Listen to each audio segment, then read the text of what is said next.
ನಮೋ ಭಗವತೆ ವಾಸುದೇವಾಯ. ಓಂ ನಮೋ ಭಗವತೆ ವಾಸುದೇವಾಯ. ಓಂ ನಮೋ ಭಗವತೆ ವಾಸುದೇವಾಯ.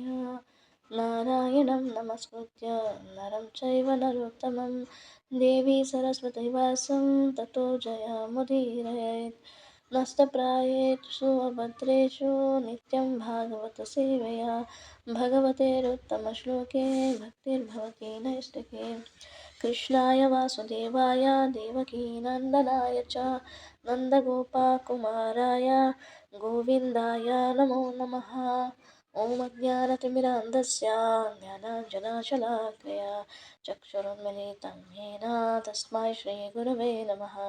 ಶ್ರೀಚೈತನ್ಯಮನೋಭೀಷ್ಟಂ ಸ್ಥಾಪಿತಂ ಯೇನ ಭೂತಲೆ ಸ್ವಯಂ ರೂಪ ಕದಾ ಮಹ್ಯಂ ದದಾತಿ ಸ್ವಪದಾಂತಿಕಂ. ವಂದೇಹಂ ಶ್ರೀಗುರೋ ಶ್ರೀಯುತಪದಕಮಲಂ. ಶ್ರೀಗುರುನ್ ವೈಷ್ಣವಾಂಶ ಶ್ರೀರೂಪಂ ಸಾಗ್ರಜಾತಂ ಸಹಗಣ ರಘುನಾಥಾನ್ವಿತಂ तं ಸಜೀವಂ ಸಾದ್ವೈತಂ ಸಾವಧೂತಂ ಪರಿಜನಸಹಿತಂ ಕೃಷ್ಣಚೈತನ್ಯದೇವಂ ಶ್ರೀರಾಧಾಕೃಷ್ಣಪಾದಂ ಸಹಗಣ ಲಲಿತಾ ಶ್ರೀವಿಶಾಖಾನ್ವಿತಾಂಶ. ಹೇ ಕೃಷ್ಣ ಕರುಣಾ ಸಿಂಧು ದೀನಬಂಧೋ ಜಗತ್ಪತೆ ಗೋಪೇಶ ಗೋಪಿಕಾ ಕಾಂತ ರಾಧಾಕಾಂತ ನಮೋಸ್ತುತೆ. ತಪ್ತಕಾಂಚನ ಗೌರಾಂಗಿ ರಾಧೆ ಶ್ರೀವೃಂದಾವನೇಶ್ವರಿ ವೃಷಭಾನುಸುತೆ ದೇವಿ ಪ್ರಣಮಾಮಿ ಹರಿಪ್ರಿಯೆ. ವಾಂಛಾಕಲ್ಪತರುಭ್ಯಶ್ಚ ಕೃಪಾ ಸಿಂಧುಭ್ಯ ಏವ ಚ ಪತಿತಾನಾಂ ಪಾವನೇಭ್ಯೋ ವೈಷ್ಣವೇಭ್ಯೋ ನಮೋ ನಮಃ. ಜಯ ಶ್ರೀ ಕೃಷ್ಣ ಚೈತನ್ಯ ಪ್ರಭು ನಿತ್ಯಾನಂದ ಶ್ರೀ ಅದ್ವೈತ ಗದಾಧರ ಶ್ರೀವಾಸಾದಿ ಗೌರ ಭಕ್ತವೃಂದ. ಹರೇ ಕೃಷ್ಣ ಕೃಷ್ಣ ಕೃಷ್ಣ ಹರೇ ಹರೇ ಹರೇ ರಾಮ ರಾಮ ರಾಮ ಹರೇ ಹರೇ.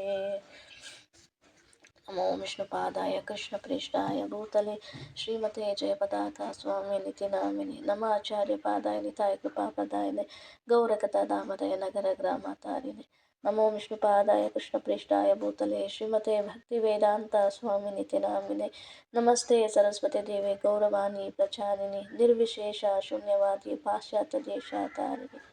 ಮೂಕಂ ಕರೋತಿ ವಾಚಾಲಂ ಪಂಗುಂ ಲಂಘಯತೆ ಗಿರಿಂ ಯತ್ಕೃಪಾತಮಹಂ ವಂದೇ ಶ್ರೀಗುರು ದೀನತಾರಿಣಂ. ಪರಮಾನಂದ ಮಾಧವ ಶ್ರೀ ಚೈತನ್ಯ ಈಶ್ವರ. ಹರಿ ಓಂ ತತ್ಸತ್. ಹರೇ ಕೃಷ್ಣ. ಸೊ ಇವತ್ತಿನ ಟಾಪಿಕ್ ಸಂಕ್ರಾಂತಿ ಹತ್ರದಲ್ಲಿದೆ ತುಂಬ. ಸೊ ಹಾಗಾಗಿ ನಾವ್ಯಾಕೆ ಭೀಷ್ಮ ಪಿತಾಮಹರ ಬಗ್ಗೆ ತಿಳ್ಕೊಬಾರ್ದು ಅಂತ ಯೋಚನೆ ಮಾಡ್ತಾ ಇದ್ದೆ. ಸಂಕ್ರಾಂತಿ ಹಬ್ಬಕ್ಕೂ ಭೀಷ್ಮ ಪಿತಾಮಹರಿಗೂ ಏನು ಸಂಬಂಧ ಅಂತ ಯೋಚನೆ ಮಾಡ್ತಿದ್ದೀರಾ? ಸಂಬಂಧ ಇದೆ. ಆ್ಯಕ್ಚುಲಾಗಿ ಭೀಷ್ಮ ಪಿತಾಮಹರು ಮಕರ ಸಂಕ್ರಾಂತಿಯ ದಿನವೇ ಅವರು ತಮ್ಮ ದೇಹ ತ್ಯಾಗವನ್ನು ಮಾಡಿದ್ದು. ಅದು ಯಾವ ರೀತಿ? ಭಗವಂತನನ್ನು ಮುಖಾಮುಖಿಯಾಗಿ ನೋಡ್ತಾ ಭಗವಂತನನ್ನು ದರ್ಶನ ಮಾಡ್ತಾ ಅವರು ಅವರ ದೇಹ ತ್ಯಾಗವನ್ನು ಮಾಡಿದರು. ನಮ್ಮ ಭಗವದ್ಗೀತೆಯಲ್ಲಿ ಹೇಳುವಾಗೆ ಅಂತ್ಯಕಾಲೇ ಚ ಮಾಂ ಏವ ಸ್ಮರನ್ ಮುಕ್ತ್ವ ಕಳೇವರಂ ಅಂತ ಹೇಳ್ತಾರೆ. ಅಂದರೆ ಅಂತ್ಯಕಾಲದಲ್ಲಿ ಯಾರು ಕೃಷ್ಣನನ್ನು ಸ್ಮರಣೆ ಮಾಡ್ತಾರೋ ಅಂಥವರಿಗೆ ಭಗವಂತನ ಒಂದು ಸ್ವಭಾವ ಏನಿದೆಯೋ ಭಗವಂತನ ಧಾಮಕ್ಕೆ ಹೋಗ್ತಾರೆ. ಆ ಭಗವಂತನ ಸ್ವಭಾವ ಏನಿದೆಯೋ ಅದು ಬರುತ್ತೆ ಅವರಿಗೆ, ಆ ಭಕ್ತರಿಗೆ ಅಂತ ಹೇಳ್ತಾರೆ. ಆ್ಯಕ್ಚುಲಾಗಿ ಇಷ್ಟೆಲ್ಲ ನಾವು ಭಕ್ತಿಯನ್ನು ಮಾಡೋದು ಇದನ್ನು ಪಡ್ಕೊಳ್ಳೋದಕ್ಕೆ. ಅಂತ್ಯಕಾಲೇ ಚ ಮಾಮೇವ ಭಗವಂತನ ಸ್ಮರಣೆ ಮಾಡೋದಕ್ಕೆ ಸಾಧ್ಯ ಆಗಲಿ ಅಂಥೇಳಿ ನಾವು ಇಷ್ಟೆಲ್ಲ ಭಕ್ತಿಯನ್ನು ಮಾಡ್ತೀವಿ. ಬೆಳಗ್ಗೆ ಎದ್ದು ಮಂಗಳಾರತಿ 4 ಗಂಟೆಗೆ ಎದ್ದೇಳ್ತೀವಿ, ಸ್ನಾನ ಮಾಡ್ತೀವಿ, ಮಂಗಳಾರತಿ ಮಾಡ್ತೀವಿ, 4:30ಗೆಲ್ಲ ಜಪ, ನೈವೇದ್ಯಗಳು, ಮತ್ತು ಬುಕ್ಸ್ ಓದೋದು, ಡಿವೋಟಿ ಅಸೋಸಿಯೇಷನು, ಇಷ್ಟೆಲ್ಲ ಪ್ರಯತ್ನಗಳು ನಮಗೇನಕ್ಕಿದೆ? ಅಂತ್ಯಕಾಲದಲ್ಲಿ ಭಗವಂತನ ಸ್ಮರಣೆ ಆಗಲಿ ಅಂತ. ಯಾಕೆಂದರೆ ಅಂತ್ಯಕಾಲದಲ್ಲಿ ಭಗವಂತನ ಸ್ಮರಣೆ ಮಾಡೋದಷ್ಟು ಈಸಿ ಅಲ್ಲ. ಸಾಯಬೇಕಾದ್ರೆ ನೋಡ್ಕೊಳ್ಳೋಣ ಅಂದರೆ ಅದಾಗಲ್ಲ, ಬರೋದಿಲ್ಲ. ಯಾಕೆಂದರೆ ಸಾಯುವಾಗ ಅಷ್ಟು ನೋವಿರುತ್ತೆ. ಒಬ್ಬ ವ್ಯಕ್ತಿಗೆ ಎಷ್ಟು ನೋವಿರುತ್ತೆ ಅಂದರೆ ಅದು ತಡೆಯಲಾಗ್ದಂಥ ನೋವು, ಅದು ಊಹೆ ಮಾಡ್ಕೊಳ್ಳೋಕ್ಕೂ ಆಗಲ್ಲ, ಅಷ್ಟು ನೋವಿರುತ್ತೆ. ಆ ನೋವಲ್ಲಿ ಅಷ್ಟೆಲ್ಲ ಯಾಕೆ? ಸುಮ್ಮನೆ ಜಸ್ಟ್ ನಮಗೆ ಕೈಗೋ ಅಥವಾ ಕಾಲಿಗೋ ಬೀಳ್ತೀವಿ. ಬಿದ್ದಿದ ತಕ್ಷಣ ನಮ್ಗೆ ಯಾರ ಹೆಸರು ಬರುತ್ತೆ? ಅಮ್ಮ ಅಂತೀವಿ. ಅದು ಹಾ ಅಂತ ಜೋರಾಗಿ ಇದು ಮಾಡ್ತೀವಿ. ಆ ಟೈಮಲ್ಲಿ ಯಾರೂ ನೆನಪಿಗೆ ಬರೋದಿಲ್ಲ. ಕೃಷ್ಣ ಅಂತ ನಮಗೆ ಇನ್ನೂ ಬರೋದೇ ಇಲ್ಲ. ಸಣ್ಣ ಅದು ಸಣ್ಣ ಪೇಯ್ನನ್ನೇ ನಮಗೆ ತಡ್ಕೊಳಕ್ಕಾಗಲ್ಲ. ಜಸ್ಟ್ ಕೈಗೆ ಏನೋ ಒಂಚೂರು ಏಟಾಗುತ್ತೆ, ಅದನ್ನೇ ತಡ್ಕೊಳಕ್ಕಾಗಲ್ಲ. ಇನ್ನು ಸಾವು ಹೇಗಿರ್ಬೋದು ಅದನ್ನು ಊಹೆ ಮಾಡ್ಕೊಳ್ಳೋದಕ್ಕೂ ಆಗಲ್ಲ. ಸೊ ಹಾಗಾಗಿ ಯಾಕೆಂದರೆ ಆ ಹುಟ್ಟು ಮತ್ತು ಸಾವು ನಮಗೆ ಮತ್ತೆ ಬೇಡ. ಹುಟ್ಟಬೇಕಾದ್ರೂ ಹತ್ಕೊಂಡೇ ಹುಡ್ತೀವಿ. ಹುಟ್ಟೋದಷ್ಟು ಈಸಿ ಅಲ್ಲ. ಹುಟ್ಟು ಕೂಡ ಒಂದು ರೀತಿಯಲ್ಲಿ ತುಂಬ ನೋವು. ಯಾರಿಗೆ ಹೆರುವವರೆಗೂ ಕೂಡ ನೋವು, ಮತ್ತು ಹುಟ್ಟೋ ಮಗುವು ಕೂಡ ತುಂಬಾ ನೋವಿರುತ್ತೆ. ಸಾಯೋವರ್ಗು ಬರೀ ನೋವೇ ಇರುತ್ತೆ. ಮಧ್ಯದಲ್ಲಿ ಏನು ರೋಗ ರುಜಿನ ವೃದ್ಧಾಪ್ಯ ಅಂತೂ ತುಂಬಾ ಡಿಫಿಕಲ್ಟ್ ಸಿಚುವೇಶನು. ರೋಗ ಏನೊಂದು ನಮಗೊಂದು ಜ್ವರ ಬಂದ್ರೆ ತಡ್ಕೊಳಕ್ಕಾಗಲ್ಲ. ಇನ್ನು ದೊಡ್ಡ ಎಷ್ಟು ಕಾಯಿಲೆಗಳು, ಆಲ್ಮೋಸ್ಟು 4,000 ಕಾಯಿಲೆಗಳಿದೆ. ಸೊ ಅಷ್ಟು ಕ್ಯಾನ್ಸರ್ ಅಂತೆ, ಅದಂತೆ ಇದಂತೆ, ಯಾವಾಗ ಏನು ಬರುತ್ತೆ ಅಂತ ಗೊತ್ತಾಗೋದಿಲ್ಲ. ಈ ಒಂದು ಆ ರೋಗ ಬಂದರೆ ತಡ್ಕೊಳ್ಳೋಷ್ಟು ಶಕ್ತಿ ನಮಗಿಲ್ಲ. ಇದೆಲ್ಲ ತುಂಬ ಡೇಂಜರಸ್ಸು.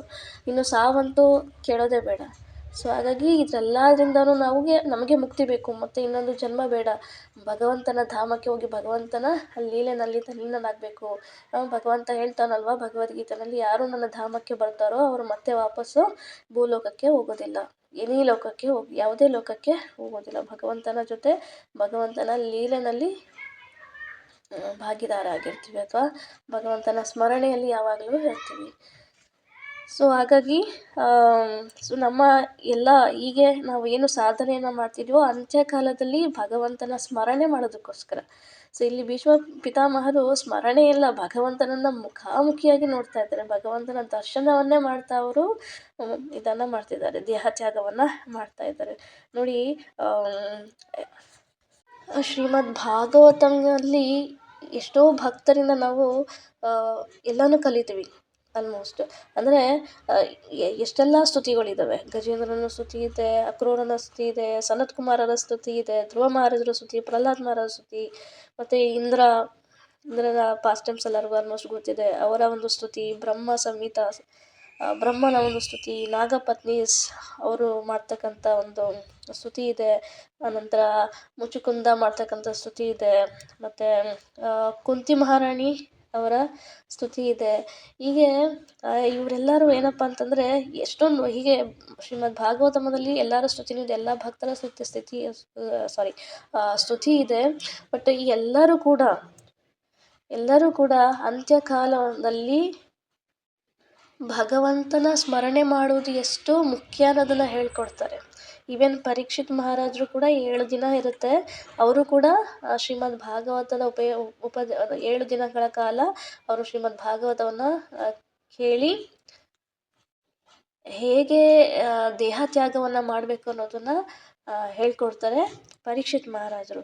ಆದರೆ ಭೀಷ್ಮ ಪಿತಾಮಹರು ಅಂತಿಮ ಕ್ಷಣದಲ್ಲಿ ಕೇವಲ 10 ಶ್ಲೋಕಗಳನ್ನು ಹೇಳ್ತಾ, ಅಥವಾ ಭೀಷ್ಮ ಸ್ತುತಿ ಅಂತಲೇ ಹೇಳ್ಬೋದು, 10 ಜಾಸ್ತಿ ಇಲ್ಲ, 10 ಶ್ಲೋಕಗಳಿದೆ. 10 ಶ್ಲೋಕಗಳನ್ನು ಹೇಳ್ತಾ ತನ್ನ ಆಚರಣೆಯ ಮುಖಾಂತರ, ಯಾಕೆಂದರೆ ಭೀಷ್ಮ ಪಿತಾಮಹ ಆ ಒಂದು ಸಿಚುವೇಶನಲ್ಲಿ ಇದ್ದಾರೆ, ದೇಹ ತ್ಯಾಗ ಮಾಡ್ತಕ್ಕಂಥ ಸಿಚುವೇಶನಲ್ಲಿದ್ದಾರೆ. ತನ್ನ ಆಚರಣೆಯ ಮುಖಾಂತರನೇ ಅವರು ಮರಣದ ಸಮಯದಲ್ಲಿ ಏನು ಮಾಡಬೇಕು ಅನ್ನೋದನ್ನು ಅವರು ತಮ್ಮ ಆಚರಣೆ ಮುಖಾಂತರನೇ ಅವರು ಹೇಳ್ತಾ ಇದ್ದಾರೆ. ಸೊ ಹಾಗಾಗಿ ಈ ಭೀಷ್ಮ ಪಿತಾಮಹರ ಸ್ತುತಿ ಏನಿದೆ, ನಮಗೆ ಎಲ್ಲ ಸ್ತುತಿಗಿಂತಲೂ ಇದು ಬಹಳ ವಿಶೇಷವಾದ ಸ್ತುತಿ. ಆಬ್ವಿಯಸ್ಲಿ ಎಲ್ಲ ಸ್ತುತಿಗಳು ನಮಗೆ ತುಂಬ ಇಂಪಾರ್ಟೆಂಟು. ಬಟ್ ಇವಾಗ ಇದ್ರ ಬಗ್ಗೆ ಚರ್ಚೆ ಮಾಡ್ತಿದ್ದೀವಿ. ಬಟ್ ಇದು ಯಾಕೆಂದರೆ ಭೀಷ್ಮ ಪಿತಾಮಹ ನಮಗೆ ಆಚರಣೆ ಮುಖಾಂತರ ಡೈರೆಕ್ಟ್ ತೋರಿಸ್ಕೊಡ್ತಾ ಇದ್ದಾರೆ ಈ ರೀತಿ ದೇಹ ತ್ಯಾಗವನ್ನು ಮಾಡಬೇಕು ಅಂತ. ಹಾಗಾಗಿ ಇದು ಸ್ವಲ್ಪ ವಿಶೇಷವಾಗಿದೆ ಬೇರೆ ಸ್ತುತಿಗಳಿಗಿಂತ. ಆ್ಯಕ್ಚುಲಾಗಿ ಭೀಷ್ಮ ದೇವರ ಸ್ತುತಿ ಏನಿದೆ ಅದು 9ನೇ ಚಾಪ್ಟರಿಂದ ಶುರುವಾಗುತ್ತೆ. ಬಟ್ ಇಲ್ಲಿ ವೈಷ್ಣವ ಆಚಾರ್ಯರು ಹೇಳ್ತಾರೆ 8ನೇ ಚಾಪ್ಟರಿಂದ 8ನೇ ಅಧ್ಯಾಯ ಮತ್ತು 46ನೇ ಶ್ಲೋಕದಲ್ಲೇ ಇವರ ಭೀಷ್ಮರ ಒಂದು ಪಾಸ್ಟ್ ಟೈಮ್ಸ್ ಏನಿದೆ ಶುರುವಾಗುತ್ತೆ ಅಲ್ಲಿಂದ. ಯಾಕೆ ಅಂತಂದರೆ ಈ ಟೈಮಲ್ಲೇ, ಅಂದರೆ ಈ ಶ್ಲೋಕದಲ್ಲೇ ಕೃಷ್ಣ ಭೀಷ್ಮ ಪಿತಾಮಹರ ಬಗ್ಗೆ ಯೋಚನೆ ಮಾಡ್ತಿದ್ದಾರೆ. ಏನು ಯೋಚನೆ ಮಾಡ್ತಿದ್ದಾರೆ? ಭೀಷ್ಮ ದೇವರು 50 ಆಲ್ಮೋಸ್ಟ್ 56 ದಿನಗಳಿಂದನೂ ಎಲ್ಲಿ ಬಾಣಗಳ ಮೇಲೆ ಮಲಗಿದ್ದಾರೆ ಕುರುಕ್ಷೇತ್ರದಲ್ಲಿ. ಸೊ ಅವರಿಗೆ ಇವಾಗ ಹೋಗ್ತಕ್ಕಂಥ ಸಮಯ ಬಂದಿದೆ. ಸೊ ಅವರಿಗೇನಾದ್ರೂ ಯಾಕೆಂದರೆ ಭಕ್ತರಲ್ವ ಭೀಷ್ಮ ಪಿತಾಮಹ, ಕೃಷ್ಣನ ಪರಮ ಭಕ್ತ, ಮಹಾಜನಗಳಲ್ಲಿ ಒಬ್ಬರು. ಸೊ ಅವರಿಗೆ ಅವ್ರ ಮೇಲೆ ಕರುಣೆಯನ್ನು ತೋರಿಸ್ಬೇಕು ಅಂತಾಗ ಕೃಷ್ಣ ಈ ಶ್ಲೋಕದಲ್ಲಿ ಯೋಚನೆ ಮಾಡ್ತಿದ್ದಾರೆ. ಭೀಷ್ಮ ಪಿತಾಮಹರನ್ನ ಮನಸ್ಸಲ್ಲಿ ಇಟ್ಕೊಂಡು ಸೊ ಈ ಒಂದು ಪಾಸ್ಟ್ ಟೈಮ್ಸ್ ಏನಿದೆ ಅದಾಗತ್ತೆ. ಏನು ಪಾಸ್ಟ್ ಟೈಮ್ಸು ನಮಗೆ ಗೊತ್ತಿರೋ ಹಾಗೆ ಕುರುಕ್ಷೇತ್ರ ಯುದ್ಧದಲ್ಲಿ, ಕುರುಕ್ಷೇತ್ರ ಯುದ್ಧ ಹೇಗಾಯಿತು ಆಲ್ಮೋಸ್ಟ್ ಎಲ್ಲರಿಗೂ ಗೊತ್ತಿದೆ. ಯಾರು ಯುಧಿಷ್ಠಿರ ಮಹಾರಾಜರು ಎಲ್ಲ ತಮ್ಮ ರಾಜ್ಯವನ್ನು ಕಳ್ಕೊತಾರೆ. ಅಲ್ಲಿಂದ ದುರ್ಯೋಧನನ ಹತ್ರ ಹೋಗ್ತಾರೆ. ಅಟ್ಲೀಸ್ಟ್ ಒಂದು ಯಾರು ಕೃಷ್ಣ ಹೋಗ್ತಾರೆ ಶಾಂತಿ ಒಪ್ಪಂದಕ್ಕೆ. ಅಟ್ಲೀಸ್ಟ್ 5 ಹಳ್ಳಿಗಳನ್ನಾದರೂ ಕೊಡಿ ಅಂತ ಕೇಳ್ತಾರೆ. ದುರ್ಯೋಧನ ಏನು ರಿಪ್ಲೈ ಮಾಡ್ತಾರೆ, 5 ಹಳ್ಳಿ ಅಷ್ಟೇ ಅಲ್ಲ, ಸೂಜಿಯ ಮುಂದೆ ಇರುತ್ತಲ್ಲ ಚೂಪಾಗಿ, ಸೊ ಸೂಜಿಯ ಮೊನೆಯನ್ನು ಇಟ್ಟರೆ ಅದ್ರ ಕೆಳಗಡೆ ಇರುತ್ತಲ್ಲ ಮಣ್ಣು, ಅಷ್ಟು ಜಾಗವನ್ನು, ಅಷ್ಟು ಮಣ್ಣನ್ನು ಕೂಡ ನಾನು ಕೊಡೋದಿಲ್ಲ ಅಂತ ತುಂಬ ಅಹಂಕಾರವಾಗಿ ದುರ್ಯೋಧನ ಹೇಳ್ತಾರೆ. ಸೊ ಕೃಷ್ಣ ಅವತ್ತು ಡಿಸೈಡ್ ಮಾಡ್ತಾರೆ ಈ ಯುದ್ಧ ಆಗಲೇಬೇಕು ಅಂತ. ಆ್ಯಕ್ಚುಲಿ ಕೃಷ್ಣ ಮುಂಚೆನೇ ಡಿಸೈಡ್ ಮಾಡಿದರೆ ಯುದ್ಧ ಆಗಲೇಬೇಕು ಅಂತ. ಬಟ್ ಯುಧಿಷ್ಠಿರ ಮಹಾರಾಜರು ಈ ಒಂದು ಯಾಕೆಂದರೆ ಕೃಷ್ಣ ಏನಕ್ಕೆ ಆಗಲೇಬೇಕು ಅಂತ ಡಿಸೈಡ್ ಮಾಡಿರ್ತಾರೆ ಅಂದರೆ, ಅವರು ಕೌರವರು ಅಂದರೆ ಈ ದುರ್ಯೋಧನ ಎಲ್ಲರೂ ತನ್ನ ಪ್ರಿಯ ಭಕ್ತರಾದಂತಹ ಪಾಂಡವರಿಗೆ ಅವಮಾನವನ್ನು ಮಾಡಿರ್ತಾರೆ. ಸೊ ಹಾಗಾಗಿ ಕೃಷ್ಣ ತನಗೆ ಅವಮಾನ ಆದರೆ ತಡ್ಕೊಳ್ತಾರೆ. ಬಟ್ ತನ್ನ ಪ್ರಿಯ ಭಕ್ತರಿಗೆ ಅವಮಾನವಾದರೆ ಅವರನ್ನು ಕ್ಷಮಿಸೋದಿಲ್ಲ ಕೃಷ್ಣ, ಯಾವುದೇ ಕಾರಣಕ್ಕೂ ಕ್ಷಮಿಸೋದಿಲ್ಲ. ಬಟ್ ಯುಧಿಷ್ಠಿರ ಮಹಾರಾಜರು ಹೇಳ್ತಾರೆ ಶಾಂತಿ ಒಪ್ಪಂದ ಮಾಡ್ಕೊಂಡು ಬನ್ನಿ ಅಂತ. ಸೊ ಹಾಗೆ ಕೃಷ್ಣ ಹೋಗಿ ಕೇಳ್ತಾರೆ ಶಾಂತಿ ಒಪ್ಪಂದದಲ್ಲಿ ಅಟ್ಲೀಸ್ಟ್ 5 ಹಳ್ಳಿನಾದರೂ ಕೊಡಿ ಅಂತ. ಬಟ್ ದುರ್ಯೋಧನ ಅಲ್ಲಿಗೆ ಫೈನಲ್ ಮಾಡ್ತಾರೆ ಯುದ್ಧ ಆಗಲೇಬೇಕು ಅಂತ. ದುರ್ಯೋಧನಿಗೂ ಯುದ್ಧ ಬೇಕು, ಕೃಷ್ಣನಿಗೂ ಯುದ್ಧ ಬೇಕು.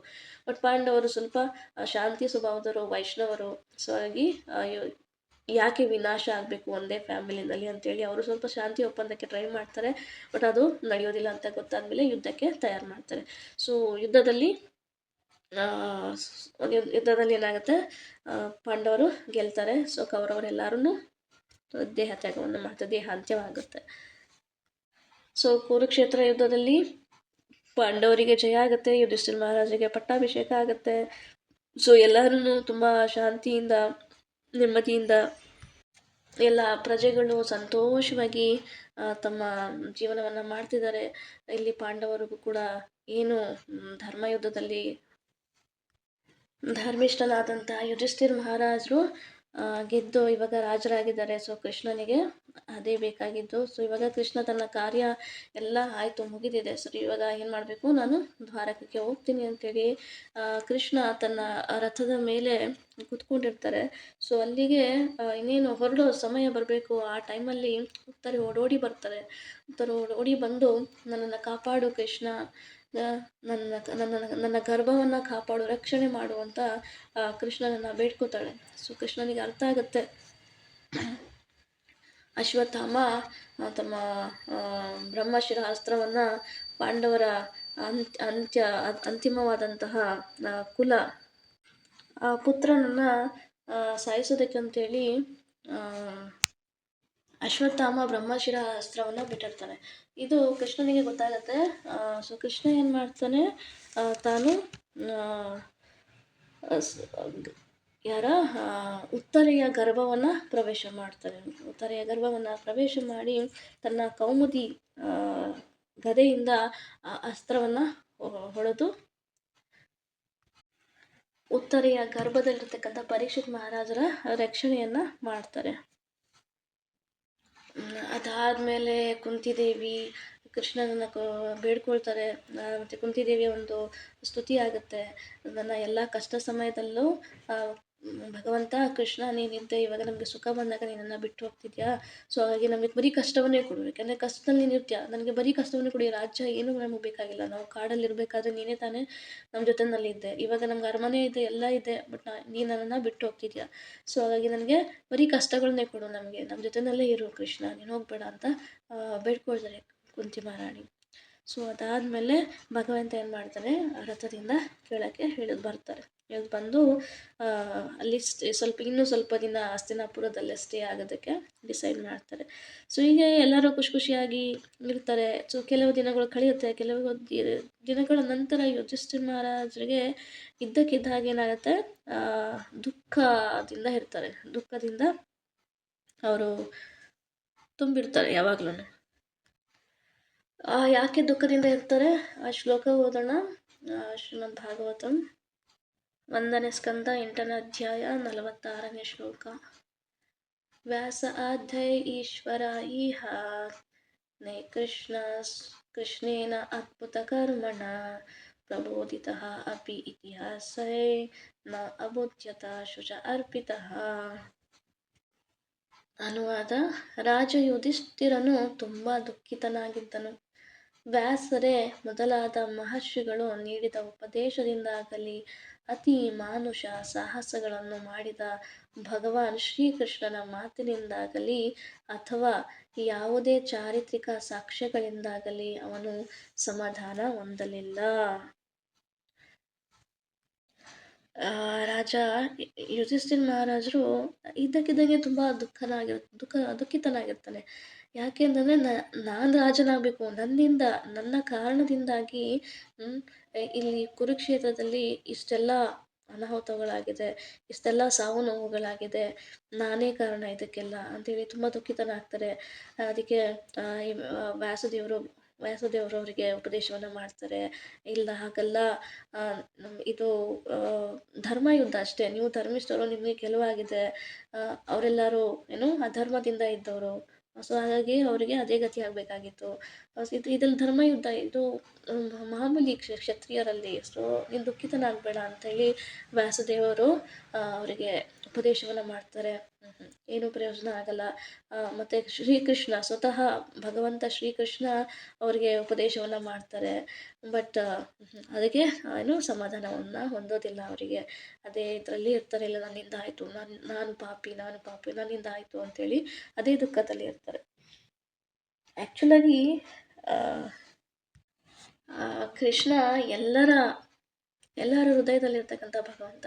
ಕೃಷ್ಣ ಮನಸ್ಸು ಮಾಡಿದರೆ ಏನು ಬೇಕಾದರೂ ಮಾಡ್ತಾನೆ. ಆತನೇ ಹೋಗಿ ಸಾಕ್ಷಾತ್ ಭಗವಂತನೇ ಉಪದೇಶ ಮಾಡ್ತಾನೆ. ಸೊ ಮನಸ್ಸನ್ನು ಭಗವಂತ ಕೃಷ್ಣನೇ ಚೇಂಜ್ ಮಾಡ್ಬೋದು. ಬಟ್ ಇಲ್ಲಿ ಏನಾಗಿದೆ, ಕೃಷ್ಣ ಇಲ್ಲೊಂದು ಲೀಲೆಯನ್ನು ಮಾಡ್ತಾ ಇದ್ದಾನೆ. ಏನದು, ಕೃಷ್ಣ ಬೇಕಂತಾನೆ, ಏಕೆಂದರೆ ಎಲ್ಲ ಆಗೋದು ಕೃಷ್ಣನ ಇಚ್ಛೆಯಿಂದಾನೆ. ಸೊ ಕೃಷ್ಣ ಬೇಕಂತಾನೆ ಯುಧಿಷ್ಠಿರನ ಒಂದು ಮನಸ್ಸಲ್ಲಿ ಈ ಒಂದು ವಿಷಯವನ್ನು ಇಡ್ತಾ ಇದ್ದಾನೆ. ಮತ್ತು ಅದನ್ನು ಒಪ್ಕೊಳ್ದೇ ಇರೋ, ಇವಾಗೆಲ್ಲ ಕನ್ವಿನ್ಸ್ ಮಾಡ್ತಾರೆ, ವ್ಯಾಸದೇವರು ಕನ್ವಿನ್ಸ್ ಮಾಡ್ತಿದ್ದಾರೆ, ಎಲ್ಲ ಋಷಿಮುನಿಗಳು ಬಂದು ಕನ್ವಿನ್ಸ್ ಮಾಡ್ತಾರೆ. ಬಟ್ ಅದನ್ನು ಒಪ್ಕೊಳ್ದೇ ಇರೋ ಹಾಗೆ ಕೃಷ್ಣನೇ ಮಾಡ್ತಿದ್ದಾನೆ. ಯಾಕೆ ಕೃಷ್ಣ ಯುಧಿಷ್ಠಿರ ಮಹಾರಾಜ್ಗೆ ಆ ಒಂದು ಸಿಚುವೇಶನಲ್ಲಿ ಇಡ್ತಾರೆ ಇವಾಗ? ಯಾಕೆ ಅಂತಂದರೆ ಅವರು ಭೀಷ್ಮನ ಬಳಿಗೆ ಹೋಗಬೇಕು, ಭೀಷ್ಮನ ಬಳಿಗೆ ಹೋಗಲಿ ಅಂತ. ಯಾಕೆಂದರೆ ಅವ್ರು ಒಪ್ಕೊಳ್ಳಲ್ಲ. ಯಾರಾದರೂ ಎಲ್ಲ ಕನ್ವಿನ್ಸ್ ಮಾಡಿದ್ರು ಅವರು ಒಪ್ಕೊಳ್ದೇ ಇರೋರು ಮಾಡ್ತಾರೆ. ಕೊನೆಗೆ ಒಪ್ಕೊಳ್ದೇ ಇದ್ದಾಗ ಏನು ಮಾಡ್ತಾರೆ, ಕೃಷ್ಣ, ಸರಿ ನೀವು ಯಾರು ಹೇಳಿದ್ರು ಒಪ್ಕೊಳ್ತಾರ, ನಡಿ ಭೀಷ್ಮ ಪಿತಾಮಹರ ಜೊತೆಗೆ ಅವರ ಇರ್ತಕ್ಕಂಥ ಕುರುಕ್ಷೇತ್ರಕ್ಕೆ ಹೋಗೋಣ. ಸೊ ಅಲ್ಲಿ ಭೀಷ್ಮ ಪಿತಾಮಹರು ನಿಮಗೆ ಉಪದೇಶವನ್ನು ಮಾಡ್ತಾರೆ, ಅವಾಗಾದರೂ ಒಪ್ಕೊಳ್ತೀಯ ಅಂತ ಕೃಷ್ಣ ಹೇಳಿ ಭೀಷ್ಮ ಪಿತಾಮಹರ ಕಡೆ ಕರ್ಕೊಂಡು ಹೋಗ್ತಕ್ಕಂಥ ಪ್ಲ್ಯಾನ್, ಅವ್ರಿರ್ತಕ್ಕಂಥ ಜಾಗದಲ್ಲಿ ಇರ್ತಕ್ಕಂಥ ಕುರುಕ್ಷೇತ್ರಕ್ಕೆ ಕರ್ಕೊಂಡು ಹೋಗ್ತಕ್ಕಂಥ ಪ್ಲ್ಯಾನು ಕೃಷ್ಣದ್ದಾಗಿರುತ್ತೆ. ಯಾಕೆ ಭೀಷ್ಮನ ಬಳಿಗೆ ಯಾಕೆ ಹೋಗಬೇಕು? ಆಗಲೇ ಹೇಳ್ದಾಗೆ ಕೃಷ್ಣ, ಭೀಷ್ಮ ಪಿತಾಮಹರು ಕೃಷ್ಣನ ಪರಮ ಭಕ್ತ, ಮತ್ತು 12 ಮಹಾಜನಗಳಲ್ಲಿ ಒಬ್ಬರು. ಸೊ ಕೃಷ್ಣ ಭೀಷ್ಮ ಪಿತಾಮಹರ ಮೇಲೆ ಕರುಣೆಯನ್ನು ತೋರಿಸೋದಕ್ಕೆ ಹೋಗ್ತಾ ಇದ್ದಾರೆ. ಏಕೆಂದರೆ ಅವರ ಒಂದು ಇನ್ನೂ ಎಷ್ಟು ದಿನ ಅವ್ರಿಗೆ ಇಚ್ಛಾ ಮರಣ ಇರುತ್ತೆ, ಬಟ್ ಇನ್ನೂ ಎಷ್ಟು ದಿನವರೆಗೂ ಹಾಗೇ ಇರ್ತಾರೆ. ಇಲ್ಲಿ ಅನೇಕ ಕಾರಣಗಳಿದೆ. ಭಗವಂತ ಭೀಷ್ಮನ ಬಳಿಗೆ ಹೋಗೋದಕ್ಕೆ ಇಷ್ಟಪಡ್ತಾರೆ. ಯಾಕೆ ಅಂತಂದರೆ, ಮೊದಲನೇದು ರೀಸನ್ ಏನಪ್ಪ ಅಂದರೆ, ಭಗವಂತ ಅಂತ್ಯಕಾಲದಲ್ಲಿ ಭೀಷ್ಮ ಪಿತಾಮಹರಿಗೆ ತನ್ನ ದರ್ಶನವನ್ನು ಕೊಡೋದಕ್ಕೆ ಇಷ್ಟಪಡ್ತಾರೆ. ಇನ್ನೊಂದು, ಭೀಷ್ಮ ಪಿತಾಮಹರಿಗೆ ಒಂದು ಇಚ್ಛೆ ಇರುತ್ತೆ, ಏನು, ಪಾಂಡವರು ಚೆನ್ನಾಗಿರೋದನ್ನು ನೋಡೋದಕ್ಕೆ ಬಯಸ್ತಾರೆ. ಆ ಒಂದು ಇಚ್ಛೆಯನ್ನು ಇಟ್ಕೊಂಡಿರ್ತಾರೆ, ಸಂತೋಷವಾಗಿರೋದು. ಯಾಕೆಂದರೆ ಪಾಂಡವರು ಬರೀ ನೋವನ್ನೇ ಅನುಭವಿಸಿರ್ತಾರೆ. ಫಸ್ಟ್ ಚಿಕ್ಕವ್ರು ಇರ್ಬೇಕಾದ್ರೆ ತಂದೆಯನ್ನು ಕಳ್ಕೊಳ್ತಾರೆ, ಆಮೇಲೆ ಏನು ದುರ್ಯೋಧನ ತುಂಬ ಕುತಂತ್ರವನ್ನು ಮಾಡ್ತಾರೆ. ಪಾಂಡವರನ್ನು ಕೊಲ್ಲೋದಕ್ಕೆ ಅರಗಿನ ಮನೆಯಲ್ಲಿ ಲಕ್ಷಗೃಹದಲ್ಲಿ ಅವರನ್ನು ಕೊಲ್ಲೋದಕ್ಕೆ ಪ್ರಯತ್ನವನ್ನು ಮಾಡ್ತಾರೆ. ಅದಾದಮೇಲೆ ಅವರು ಕಾಡಲ್ಲೇ ಇರ್ತಾರೆ ಮತ್ತು ವಾಪಸ್ ಬರ್ತಾರೆ. ಹೇಗೋ ಹಸ್ತಿನಾಪುರದಲ್ಲಿ ಸಾರಿ ಇಂದ್ರಪ್ರಸ್ಥವನ್ನು ಮಾಡ್ಕೊಂಡು ಹೇಗೋ ಜೀವನವನ್ನು ಮಾಡ್ತಿರ್ತಾರೆ ಅಲ್ಲಿ ಸುಖವಾಗಿ. ಬಟ್ ಅದನ್ನು ಕಿತ್ತುಕೊಳ್ತಾನೆ ದುರ್ಯೋಧನ. ಅದಾದ್ಮೇಲೆ ಮತ್ತೆ ಕಾಡಿಗೆ ಹೋಗ್ತಾರೆ. ಹೀಗೆ ಜೀವನ ಪೂರ್ತಿ ಅವರು ನೋವಲ್ಲೇ ಇರ್ತಾರೆ.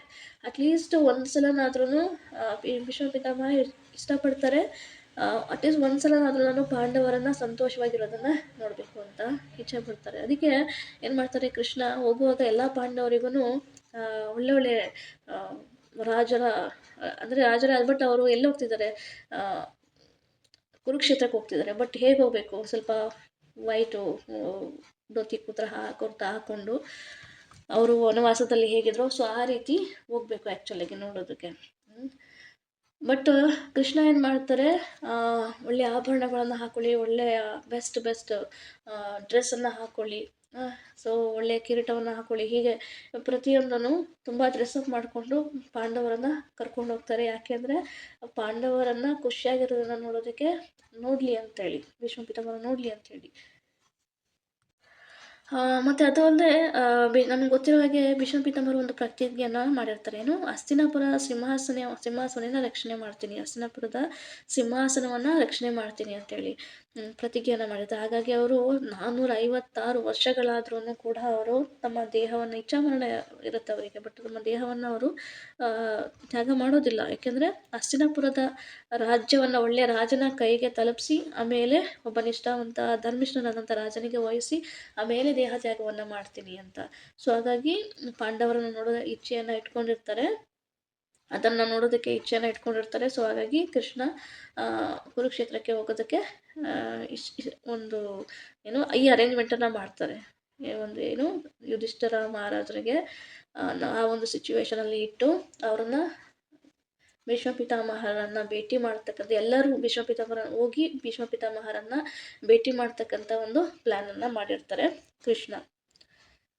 ಮತ್ತು ಇನ್ನೊಂದು ಪಾಂಡವರು ಭೀಷ್ಮರ ದರ್ಶನವನ್ನು ಮಾಡಲಿ ಅಂತ.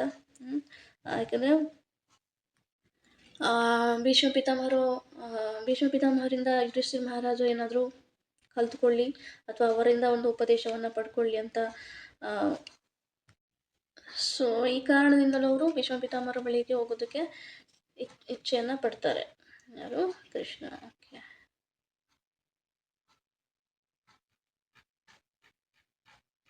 ಶ್ಲೋಕ 49.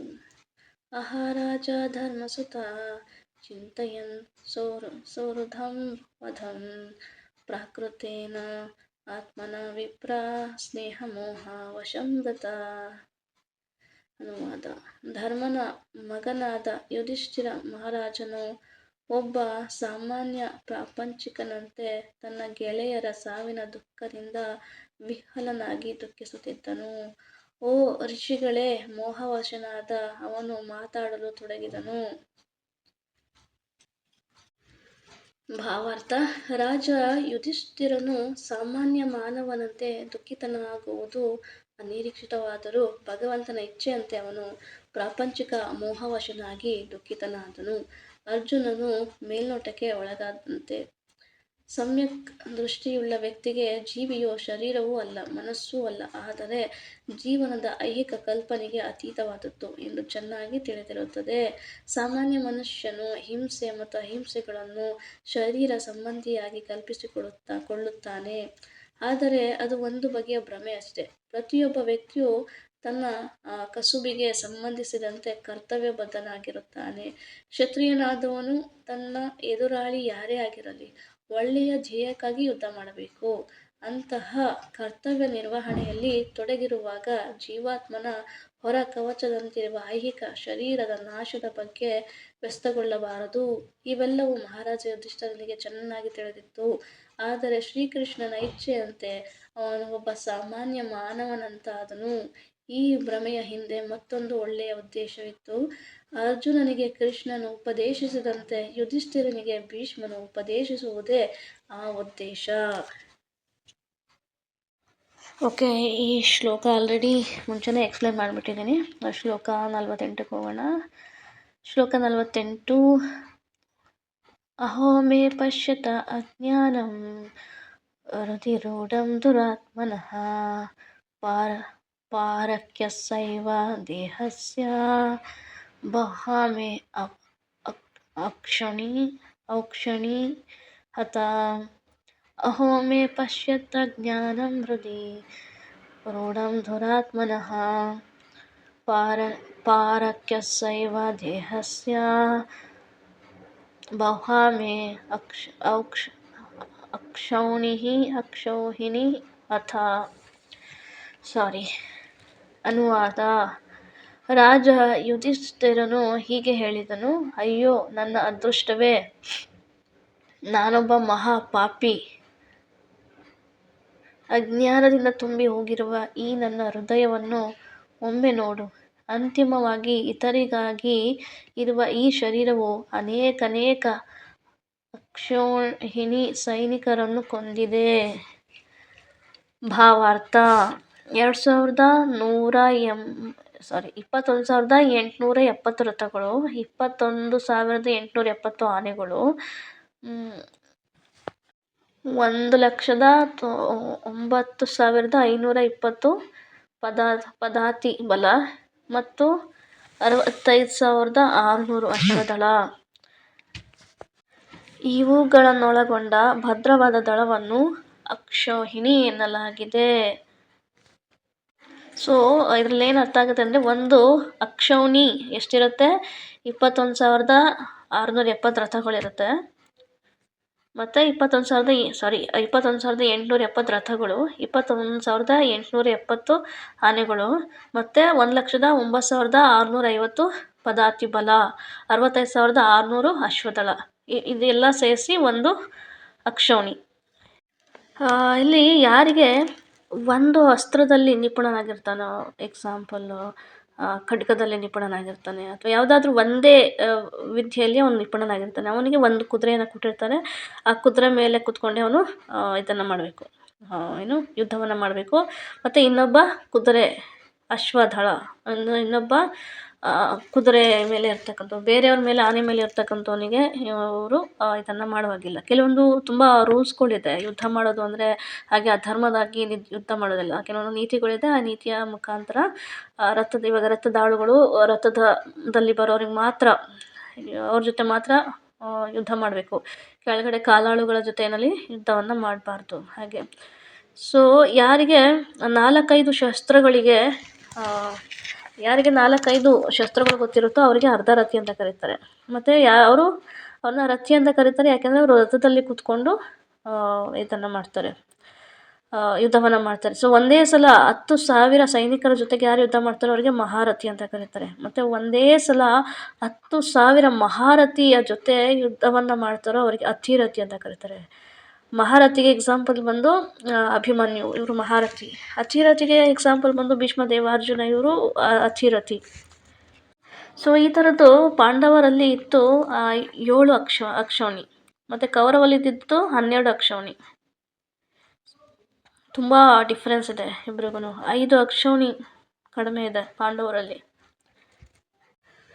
ಸೊ ಪಾಂಡವರಿಗಿಂತ ಆಲ್ಮೋಸ್ಟು 75% ಅವರು ಜಾಸ್ತಿ ಸ್ಟ್ರಾಂಗ್ ಆಗಿರ್ತಾರೆ, ಜಾಸ್ತಿ ಇದನ್ನು ಹೊಂದಿದ್ದು ಔಕ್ಷಣಿಯನ್ನು. ಸೊ ಈ ಥರ ಔಕ್ಷಣಿಗಳು ಕುರುಕ್ಷೇತ್ರ ರಣಾಂಗದಲ್ಲಿ ಅನೇಕ ಔಕ್ಷಣಿಗಳು ಹತವಾದವು. ನನ್ನನ್ನು ಸಿಂಹಾಸನದಲ್ಲಿ ಪುನಃ ಸ್ಥಾಪಿಸುವ ಸಲುವಾಗಿ ನಡೆದ ಈ ಹೋರಾಟದಲ್ಲಿ ಹತರಾದ ಅಸಂಖ್ಯಾತ ಮಾನವ ಜೀವಿಗಳ ಕೊಲೆಯ ಜವಾಬ್ದಾರಿಯನ್ನು ಜಗತ್ತಿನ ಅತ್ಯಂತ ಸತ್ಪುರುಷ ರಾಜನಾದ ಮಹಾರಾಜ ಯುಧಿಷ್ಠಿರನು ತನ್ನ ತಲೆಯ ಮೇಲೆ ಹೊತ್ತುಕೊಂಡನು. ಸೊ ಮಹಾರಾಜ ಹೇಳ್ತಿದ್ದಾರೆ, ಯುಧಿಷ್ಠಿರ ಮಹಾರಾಜರು, ಸೊ ಈ ಥರದ್ದು ಎಷ್ಟು ಅಕ್ಷೌಹಿಣಿಗಳು ನನಗೋಸ್ಕರ, ನಾನು ಮಹಾರಾಜ ಆಗಬೇಕು ಅನ್ನೋ ಆಸೆಯಿಂದ ನಾನು ಇಷ್ಟು ಜನರ ನನ್ನ ಸಲುವಾಗಿ ಇಷ್ಟು ಜನರ ಒಂದು ಹತರಾಗಿದ್ದಾರೆ ನನಗೋಸ್ಕರ, ನನ್ನ ಒಂದು ಈ ದುರಾಸೆಯಿಂದ ಅಂತೇಳಿ ಮಹಾರಾಜ ಆ್ಯಕ್ಚುಲಿ ಅದು ದುರಾಸೆ ಅಲ್ಲ, ಮತ್ತು ಅವ್ರು ಮಾಡಿದ್ದು ತಪ್ಪು ಅಲ್ಲ, ಅದು ಧರ್ಮಯುದ್ಧ. ಬಟ್ ಅವರು ಆ ರೀತಿ ಫೀಲ್ ಮಾಡ್ತಾ ಇದ್ದಾರೆ, ಆ ರೀತಿ ಅಂದ್ಕೊಳ್ತಾ ಇದ್ದಾರೆ, ನನ್ನಿಂದ ಇಷ್ಟೆಲ್ಲ ಆಗಿದೆ ಅನಾಹುತಗಳು ಅಂತೇಳಿ. ಅವರು ತಲೆ ಮೇಲೆ ಕೈ ಹೊತ್ಕೊಂಡು ಎಲ್ಲ ಈ ಒಂದು ಜವಾಬ್ದಾರಿಯನ್ನು ತನ್ನ ತಲೆ ಮೇಲೆ ಹಾಕ್ಕೊಂಡಿದ್ದಾರೆ. ಈ ಶರೀರ ಇರುವುದೇ ಕೇವಲ ಪರಾರ್ಥಕ್ಕಾಗಿ, ಶರೀರದಲ್ಲಿ ಜೀವ ಇರುವವರೆಗೂ ಅದು ಇತರರ ಸೇವೆಗಾಗಿ ಮೀಸಲು. ಅದು ಸತ್ತ ಮೇಲೆ ನಾಯಿ ನರಿಗಳು ಅಥವಾ ಕ್ರಿಮಿಗಳ ಆಹಾರ. ನಿತ್ಯವಲ್ಲದ ಈ ಶರೀರಕ್ಕಾಗಿ ಅಂತಹ ದೊಡ್ಡ ಸಾಮೂಹಿಕ ಹತ್ಯೆ ನಡೆದಿದ್ದು ಅವನಿಗೆ ತುಂಬ ಖೇದ ಉಂಟು ಮಾಡಿತು. ನಾನೊಬ್ಬ ರಾಜ, ನಾನು ಇರೋದಕ್ಕೋಸ್ಕರನೇ ಈ ಶರೀರ ಏನಕ್ಕೆ ಬೇರೆ ಪರರಿಗೆ ಸೇವೆಯನ್ನು ಮಾಡೋದಕ್ಕಾಗಿ ಶರೀರ ಇರಬೇಕು, ಮತ್ತು ಸತ್ತ ಮೇಲೂ ಕೂಡ ಅದು ಪರರಿಗೆ, ಅದು ನಾಯಿ ನರಿಗಳು ಕ್ರಿಮಿಕೀಟಗಳ ಆಹಾರ ಆಗಿ ಅದು ಕೂಡ ಉಪಯೋಗ ಆಗಬೇಕು. ಬಟ್ ನಾನು ಈ ಒಂದು ಯೂಸ್ಲೆಸ್, ಈ ಒಂದು ನಿತ್ಯವಲ್ಲದ ಈ ಶರೀರಕ್ಕಾಗಿ ನಾನು ಇಂಥ ಒಂದು ದೊಡ್ಡ ತಪ್ಪನ್ನು ಮಾಡಿದ್ದೀನ ಅಂತ ಹೇಳ್ತಾ ಇದ್ದಾರೆ ಇವರು. ಸೊ ನಾವು ತಪ್ಪು ಮಾಡುವಾಗ ಈ ಥರ ಯೋಚನೆಯನ್ನು ಮಾಡಬೇಕು. ಈ ಶರೀರ ಪರ್ಮನೆಂಟ್ ಅಂತೂ ಅಲ್ವೇ ಅಲ್ಲ, ನಾವು ಪರ್ಮನೆಂಟಾಗಿ ಇರೋದಿಲ್ಲ, ಒಂದಲ್ಲ ಒಂದಿನ ನಾವು ಹೋಗಲೇಬೇಕು. ಅದು ಇವತ್ತು ನಾಳೆನೋ ಅಥವಾ ನಾಳಿದ್ದೋ ಗೊತ್ತಿಲ್ಲ. ಬಟ್ ಇವತ್ತು ನಾಳೆ ಹೋಗೋದಕ್ಕೆ ಯಾಕೆ ಈ ಥರ ದೊಡ್ಡ ದೊಡ್ಡ ತಪ್ಪುಗಳನ್ನು ಮಾಡಬೇಕು? ತಪ್ಪು ಮಾಡುವಾಗ ನಮಗೆ ಈ ಥರ ಅನಿಸ್ಬೇಕು, ಯಾಕೆ ತಪ್ಪನ್ನು ಮಾಡಬೇಕು? ತಪ್ಪನ್ನು ಮಾಡಿ ಅದರ ಒಂದು ಜವಾಬ್ದಾರಿಯನ್ನು ಹೊತ್ಕೋಬೇಕು, ತಪ್ಪನ್ನು ಮಾಡಿ ಅದರ ಒಂದು ಪಾಪವನ್ನು ಅನುಭವಿಸ್ಬೇಕು, ಯಾಕೆ ಮಾಡಬೇಕು ಅಂತ ಒಂದು ಸಲ ನಾವು ಯೋಚನೆ ಮಾಡಬೇಕು ಆ್ಯಕ್ಚುಲಾಗಿ. ಸೊ ಇಲ್ಲಿ ಒಬ್ಬ ಭಕ್ತನ ಭಾವನೆಗಳು ಇಲ್ಲಿ ವ್ಯಕ್ತ ಆಗ್ತಾ ಇದೆ. ಓಕೆ, ನೆಕ್ಸ್ಟ್ ಶ್ಲೋಕ 49. ಸಾರಿ, ನಂಗೆ ಅಷ್ಟು ಚೆನ್ನಾಗಿ ಶ್ಲೋಕ ಓದಕ್ಕೆ ಬರೋದಿಲ್ಲ. ಓಕೆ. ಬಾಲದ್ವಿಜಾಸುರ ಮಿತ್ರ ಪಿತೃ ಭ್ರಾತೃ ಗುರುದ್ರೋಹ ಮೇ ಸ್ಯಾತ್ ನಿರಯತ್ ಮೋಕ್ಷ ಈ ಅಪಿ ವರ್ಷ ಅಯುಥೈ. ಅನುವಾದ: ನಾನು ಅನೇಕ ಬಾಲಕರನ್ನು, ಬ್ರಾಹ್ಮಣರನ್ನು, ಹಿತೈಷಿಗಳನ್ನು, ಮಿತ್ರರನ್ನು, ಪಿತೃಗಳನ್ನು, ಉಪದೇಶಕರನ್ನು, ಸೋದರರನ್ನು ಕೊಂದಿದ್ದೇನೆ. ಲಕ್ಷ ಲಕ್ಷ ವರ್ಷಗಳ ಕಾಲ ಬದುಕಿದರೂ ನಾನು ಮಾಡಿರುವ ಪಾಪದಿಂದ ನನಗಾಗಿ ಕಾದಿರುವ ನರಕದಿಂದ ಮುಕ್ತನಾಗಲು ನನಗೆ ಸಾಧ್ಯವೇ ಇಲ್ಲ. ಭಾವಾರ್ಥ: ಯುದ್ಧವು ಯಾವಾಗ ನಡೆದರೂ ಖಂಡಿತವಾಗಿಯೂ ಅನೇಕ ಮುಗ್ಧ ಜೀವಿಗಳ ಸಾಮೂಹಿಕ ಹತ್ಯೆ ನಡೆಯುತ್ತದೆ. ಯಾರನ್ನು ಕೊಂದರೆ ಮಹಾಪಾಪ ಬರುತ್ತದೆ ಎಂದು ತಿಳಿಯಲಾಗಿದೆಯೋ ಅಂತಹ ಬಾಲಕರು, ಬ್ರಾಹ್ಮಣರು ಮತ್ತು ಸ್ತ್ರೀಯರು ಹತ್ಯೆಗೆ ಒಳಗಾಗುತ್ತಾರೆ. ಅವರೆಲ್ಲ ಮುಗ್ಧ ಪ್ರಾಣಿಗಳು. ಎಂತಹುದೇ ಸಂದರ್ಭದಲ್ಲಿ ಅವರನ್ನು ಕೊಲ್ಲುವುದನ್ನು ಧರ್ಮಶಾಸ್ತ್ರಗಳು ನಿಷೇಧಿಸುತ್ತವೆ. ಮಹಾರಾಜ ಯುಧಿಷ್ಠಿರನಿಗೆ ಈ ಸಾಮೂಹಿಕ ಹತ್ಯೆಯ ಅರಿವಿತ್ತು. ಅದೇ ರೀತಿ ಎರಡೂ ಕಡೆಗಳಲ್ಲಿ ಅವನಿಗೆ ಸ್ನೇಹಿತರಾಗಿದ್ದವರು, ಪಿತೃಗಳಾಗಿದ್ದವರು, ಉಪದೇಶಕರಾಗಿದ್ದವರು ಇದ್ದರು. ಇವರೆಲ್ಲ ಹತರಾಗಿದ್ದರು. ಅಂತಹ ಹತ್ಯೆಯನ್ನು ಕಲ್ಪಿಸಿಕೊಳ್ಳಲು ಅವನಿಗೆ ಭಯಂಕರವಾಗಿತ್ತು. ಆದ್ದರಿಂದ ಅವನು ಅದರ ಪರಿಣಾಮವಾಗಿ ತಾನು ನರಕದಲ್ಲಿ ಲಕ್ಷೋಪಲಕ್ಷ ವರ್ಷಗಳು ಕೊಳೆಯಬೇಕಾಗಿ ಬರುವುದನ್ನು ಕಲ್ಪಿಸಿಕೊಳ್ಳುತ್ತಿದ್ದನು. ಆಬ್ವಿಯಸ್ಲಿ ಇದರಲ್ಲಿ ಯುದ್ಧದಲ್ಲಿ ಬಾಲಕರು ಮತ್ತು ಸ್ತ್ರೀಯರು ಇರೋದಿಲ್ಲ, ಬಟ್ ಅವರ ಮಗನೋ ಅಥವಾ ಅವರ ಪತಿನೋ ಯಾರೋ ಇರ್ತಾರೆ ಇದರಲ್ಲಿ ಯುದ್ಧದಲ್ಲಿ. ಸೊ ಅವರು ತೀರ್ಕೊಂಡಾಗ, ಅವರ ದೇಹ ತ್ಯಾಗ ಆದಾಗ, ಅವರ ಒಂದು ಹತ್ಯೆ ಆದಾಗ ಇವರು ಅನಾಥರಾಗ್ತಾರೆ. ಸೊ ಅವರು ಅನಾಥರಾದರೆ ಅವರ ಒಂದು ಹತ್ಯೆ ಕೂಡ ಆದ ಹಾಗೇನೆ. ಸೊ ಈ ಒಂದು ಅರ್ಥದಲ್ಲಿ ಹೇಳ್ತಾರೆ. ಬ್ರಾಹ್ಮಣರು ಆಬ್ವಿಯಸ್ಲಿ ದ್ರೋಣಾಚಾರ್ಯರು, ಬ್ರಾಹ್ಮಣರು, ಹಿತೈಷಿಗಳು, ಮಿತ್ರರು ಮತ್ತು ಪಿತೃಗಳು, ಯಾಕೆಂದರೆ ಒಂದೇ ಫ್ಯಾಮಿಲಿಯವರು ಆಗಿದ್ದರಿಂದ. ಸೊ ಇಬ್ಬರಿಗೂ ಎರಡೂ ಕಡೆಯಲ್ಲೂ ಪಿತೃಗಳು ಮತ್ತು ಮಿತ್ರರು ಎರಡೂ ಕಡೆಯಲ್ಲಿ ಇದು ಸಹೋದರರು. ದುರ್ಯೋಧನವರೆಲ್ಲರೂ ಕೂಡ ಸಹೋದರರು. ದುರ್ಯೋಧನ, ದುಶ್ಯಾಸನ, 100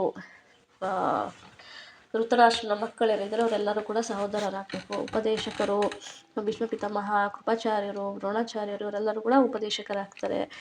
ಸೊ ಇವರ ಒಂದು ಹತ್ಯೆಯನ್ನು ನಾನು ಮಾಡಿದ್ದೀನಿ. ಹಾಗಾಗಿ ನನಗೆ ನರಕದಲ್ಲಿ ಕೂಡ ಎಷ್ಟು ಪಾಪಿ ಆಗಿದ್ದೀನಿ ಅಂದರೆ ನನಗೆ ನರಕದಲ್ಲಿ ಲಕ್ಷೋಪಲಕ್ಷಗಳು, ಎಷ್ಟೋ ಲಕ್ಷ ನನಗೆ ಅಲ್ಲೇ ನರಕದಲ್ಲೇ ನಾನು ನರಕ ಯಾತನೆಯನ್ನು ಅನುಭವಿಸಿದ್ರು ನನಗೆ ಈ ಪಾಪಗಳಿಂದ ಮುಕ್ತಿ ಸಿಗೋದಿಲ್ಲ ಅಂತ ಇಲ್ಲಿ ಯುಧಿಷ್ಠಿರ ಮಹಾರಾಜರು ಹೇಳ್ತಾ ಇದ್ದಾರೆ. ಶ್ಲೋಕ 50. ನೈನೋ ರಾಜ್ಞ ಪ್ರಜಾಭರ್ತೋ ಧರ್ಮಯುದ್ಧೇ ವಧೋ ದ್ವಿಷ ಇತಿ ಮೇನತೋ ಮೋಧಾಯ ಕಲ್ಪತೆ ಶಾಸನಂ ವಚ. ಅನುವಾದ: ಪ್ರಜಾಪಾಲನೆ ಮಾಡುತ್ತಿರುವ ರಾಜನು ಯೋಗ್ಯ ಕಾರಣಕ್ಕಾಗಿ ವಧೆ ಮಾಡಿದರೆ ಅದು ಪಾಪವಲ್ಲ, ಆದರೆ ಈ ಕಟ್ಟಳೆಯು ನನಗೆ ಅನ್ವಯವಾಗುವುದಿಲ್ಲ. ಸೊ ಇಲ್ಲಿ ಯುಧಿಷ್ಠಿರ ಮಹಾರಾಜರು ಎಲ್ಲ ಭಾರವನ್ನು ತಾನೇ ಇದು ಹೊತ್ಕೊಳ್ತಾ ಇದ್ದಾರೆ. ನೋಡಿ, ನಿಜವಾಗಿ ನೋಡಿದರೆ ನಾನು ರಾಜ್ಯಭಾರದಲ್ಲಿ ಪಾಲುದಾರನಾಗಿರಲಿಲ್ಲ. ದುರ್ಯೋಧನನು ಪ್ರಜೆಗಳಿಗೆ ಯಾವುದೇ ತೊಂದರೆ ಆಗದಂತೆ ರಾಜ್ಯ ಪರಿಪಾಲನೆ ಮಾಡುತ್ತಿದ್ದನು. ಇಷ್ಟಾದರೂ ದುರ್ಯೋಧನನ ಕೈಯಿಂದ ರಾಜ್ಯವನ್ನು ಸ್ವಂತ ಲಾಭಕ್ಕಾಗಿ ಕಸಿದುಕೊಳ್ಳುವುದಕ್ಕಾಗಿ ಅನೇಕ ಜೀವಿಗಳ ಸಾವಿಗೆ ನಾನೇ ಕಾರಣನೆಂದು ಮಹಾರಾಜ ಯುಧಿಷ್ಠಿರನು ಆಲೋಚಿಸಿದನು. ಹತ್ಯೆ ನಡೆದದ್ದು ಆಡಳಿತ ಸಂದರ್ಭದಲ್ಲಿ ಅಲ್ಲ, ಪ್ರತಿಷ್ಠೆಯ ಸಲುವಾಗಿ. ಹಾಗಾಗಿ ಅವನು ಎಲ್ಲ ಪಾಪಗಳಿಗೂ ತಾನೇ ಜವಾಬ್ದಾರನು ಎಂದು ಭಾವಿಸಿದನು. ಆ್ಯಕ್ಚುಲಾಗಿ ಇದೊಂದು ಧರ್ಮಯುದ್ಧ, ಆದರೆ ಇಲ್ಲಿ ಯುಧಿಷ್ಠಿರ ಮಹಾರಾಜು ಈ ರೀತಿಯ ಒಂದು ಯೋಚನೆ ಮಾಡ್ತಾ ಇದ್ದಾರೆ, ನನ್ನಿಂದ ಹೀಗಾಯಿತು ಅಂತ.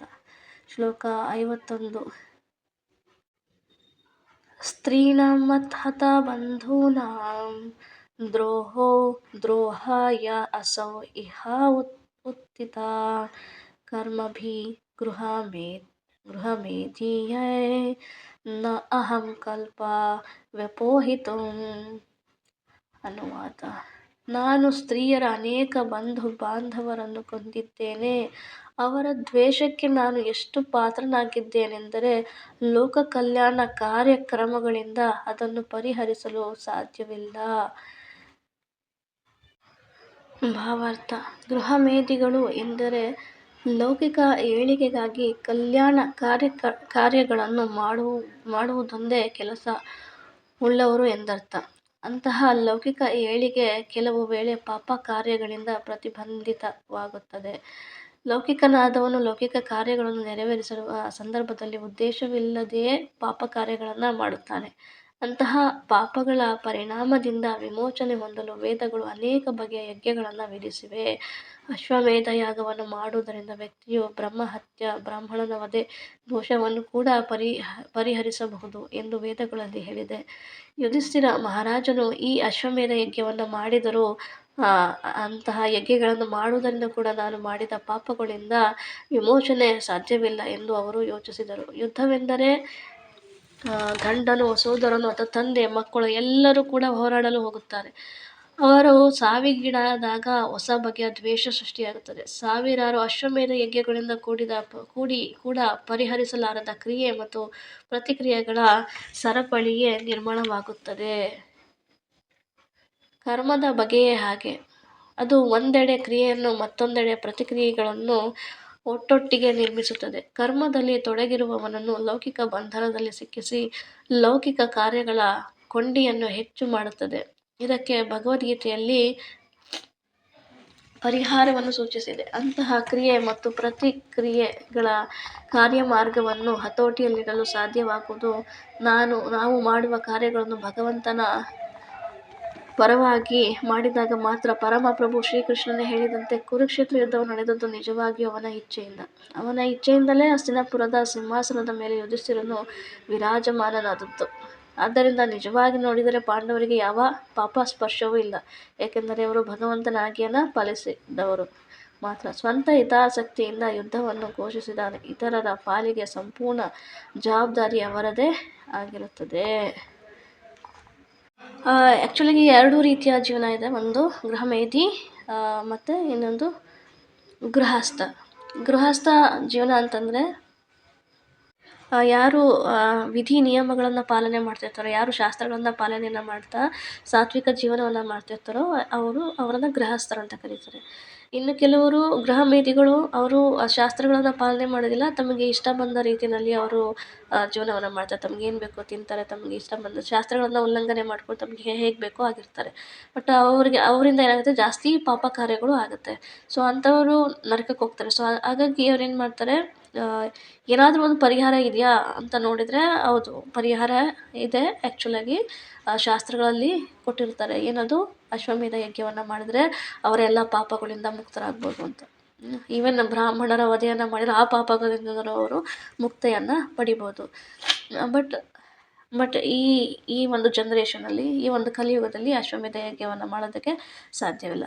ಕೇವಲ ಹರೇ ಕೃಷ್ಣ ಜಪವನ್ನು ಮಾಡೋದ್ರಿಂದ ಮಾತ್ರ ಹರೇ ಕೃಷ್ಣ ಕೃಷ್ಣ ಕೃಷ್ಣ ಹರೇ ಹರೇ, ಹರೇ ರಾಮ ರಾಮ ರಾಮ ಹರೇ ಹರೇ, ಇದೊಂದೇ ದಾರಿ. ಹರೇ ಕೃಷ್ಣ ಜಪವನ್ನು ಮಾಡುವುದರ ಮುಖಾಂತರ ಕಲಿಯುಗ ಧರ್ಮ ಇದೇನೆ. ಸೊ ಈ ಒಂದು ಮಹಾಮಂತ್ರದ ಜಪವನ್ನು ಪ್ರತಿನಿತ್ಯ ಮಾಡೋದ್ರ ಮುಖಾಂತರನೇ ಅವರು ಎಲ್ಲ ಪಾಪಗಳಿಂದ ಮುಕ್ತಿಯನ್ನು ಪಡಿಬೋದು. ಹಾಗಂತ ಮತ್ತೆ ಹರೇ ಕೃಷ್ಣ ಮಹಾಮಂತ್ರವನ್ನು ಮಾಡ್ಬೋದು, ಪಾಪವನ್ನು ಮಾಡೋದು, ಹರೇ ಕೃಷ್ಣ ಮಹಾಮಂತ್ರವನ್ನು ಮಾಡೋದು ಇದು ನಡೆಯಲ್ಲ. ಪಾಪವನ್ನು ಮಾಡೋದನ್ನು ನಿಲ್ಲಿಸಿ ಹರೇ ಕೃಷ್ಣ ಜಪವನ್ನು ಮಾಡಿದ್ರೆ ಅವ್ರು ಹಿಂದೆ ಮಾಡಿರ್ತಕ್ಕಂಥ ಪಾಪ, ಮುಂದೆ ಆಗ್ತಕ್ಕಂಥ ಅನಾಹುತಗಳಿಂದ ಅವರು ತಪ್ಪಿಸ್ಕೊಳ್ಬೋದು. ಸೊ ಇಲ್ಲಿ ಯುಧಿಷ್ಠಿರ ಮಹಾರಾಜ್ ಹೇಳಿದ್ದಾರೆ, ಏನು ಹೇಳ್ತಿದ್ದಾರೆ, ಸೊ ಇಲ್ಲಿ ಯುದ್ಧದಲ್ಲಿ ಯಾರಿಗೋ ಗಂಡನಾಗಿರ್ತಾನೆ, ಯಾರಿಗೋ ಸೋದರನಾಗಿರ್ತಾನೆ, ಯಾರಿಗೋ ತಂದೆ ಆಗಿರ್ತಾನೆ, ಯಾರಿಗೋ ಮಗ ಆಗಿರ್ತಾನೆ. ಸೊ ಅಂಥವರೆಲ್ಲರೂ ಬಂದು ಇಲ್ಲಿ ಯುದ್ಧದಲ್ಲಿ ಹತ್ಯೆ ಆಗಿದ್ದಾರೆ ನಮಗೋಸ್ಕರ. ಸೊ ಅವರ ಒಂದು ಪತ್ನಿಯೋ ಅಥವಾ ಸೋದರಿಯೋ ಅಥವಾ ತಾಯಿನೋ ನನ್ನ ಮೇಲೆ ತುಂಬ ಇದನ್ನು ಇಟ್ಕೊಂಡಿರ್ತಾರೆ, ದ್ವೇಷವನ್ನು ಇಟ್ಕೊಂಡಿರ್ತಾರೆ. ಸೊ ನಾನು ಒಂದಲ್ಲ ಎರಡಲ್ಲ ಸಾವಿರಾರು ಅಶ್ವಮೇಧ ಯಾಗವನ್ನು ಮಾಡಿದರೂ ಕೂಡ ನನಗೆ ಈ ಪಾಪದಿಂದ ನನಗೆ ಮುಕ್ತಿ ಸಿಗೋದಿಲ್ಲ ಅಂತ ಇಲ್ಲಿ ಯುಧಿಷ್ಠಿರ ಮಹಾರಾಜರು ಫೀಲ್ ಮಾಡ್ಕೊಳ್ತಾ ಇದ್ದಾರೆ. ಬಟ್ ಆ್ಯಕ್ಚುಲಾಗಿ ಅದು ಯಾವುದೇ ರೀತಿ ಎಫೆಕ್ಟ್ ಆಗೋದಿಲ್ಲ. ಯುಧಿಷ್ಠಿರ ಮಹಾರಾಜರು ಏನು ಯೋಚನೆ ಮಾಡ್ತಿದ್ದಾರೋ ಆ ರೀತಿ ಏನು ಅವರಿಗೆ ಎಫೆಕ್ಟ್ ಆಗೋದಿಲ್ಲ. ಈವನ್ ಅವರು ಧರ್ಮಶಾಸ್ತ್ರವನ್ನು ಉಲ್ಲಂಘನೆ ಮಾಡಿದರೂ ಕೂಡ ಪಾಂಡವರಿಗೆ ಯಾವುದೇ ರೀತಿಯ ಪಾಪ ಕಾರ್ಯಗಳು ಅವರನ್ನು ಏನೂ ಮಾಡೋದಕ್ಕೆ ಸಾಧ್ಯ ಇಲ್ಲ. ಯಾಕೆ ಅಂತಂದರೆ ಅದು ಕೃಷ್ಣನ ಇಚ್ಛೆಯಿಂದ, ಕೃಷ್ಣನ ಒಂದು ಇನ್ಸ್ಟ್ರಕ್ಷನಿಂದ ಅವರು ಈ ಯುದ್ಧವನ್ನು ಮಾಡ್ತಾರೆ, ಯುದ್ಧದಲ್ಲಿ ಗೆಲ್ತಾರೆ. ಸೊ ಕೃಷ್ಣನನ್ನು ಅವರು ಫಾಲೋ ಮಾಡ್ತಾರೆ, ಕೃಷ್ಣ ಹೇಳಿದಾಗ ಅವರು ಕೇಳ್ತಾ ಇದ್ದಾರೆ. ಹಾಗಾಗಿ ಯಾವುದೇ ಧರ್ಮಶಾಸ್ತ್ರವನ್ನು ಉಲ್ಲಂಘನೆ ಮಾಡಿದ್ರು ಅಥವಾ ಯಾರೇ ಹತ್ಯವನ್ನು ಮಾಡಿದರೂ ಕೂಡ ಅವರಿಗೆ ಯಾವುದೇ ರೀತಿಯ ಪಾಪ ಸ್ಪರ್ಶ ಅವರಿಗೆ ಆಗೋದಿಲ್ಲ ಅಂತೇಳಿ.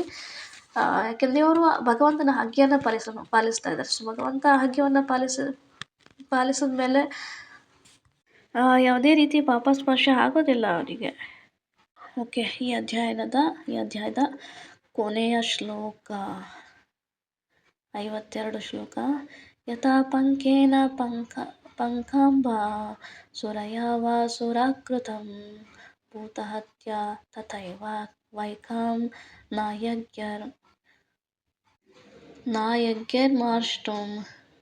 ಮಾರ್ಷ್ಟುಮರ್ಹತಿ. ಅನುವಾದ: ಹೇಗೆ ಮಣ್ಣಿನಿಂದ ರಾಡಿ ನೀರನ್ನು ಶೋಧಿಸಲು ಸಾಧ್ಯವಿಲ್ಲವೋ, ಹೇಗೆ ಮದ್ಯದಿಂದ ಮದ್ಯದ ಪಾತ್ರೆಯನ್ನು ಶುಚಿಗೊಳಿಸಲು ಸಾಧ್ಯವಿಲ್ಲವೋ, ಹಾಗೆ ಪ್ರಾಣಿ ಬಲಿಯಿಂದ ಮಾನವ ಹತ್ಯೆಯ ಪಾಪವನ್ನು ಕಳೆದುಕೊಳ್ಳಲು ಸಾಧ್ಯವಿಲ್ಲ.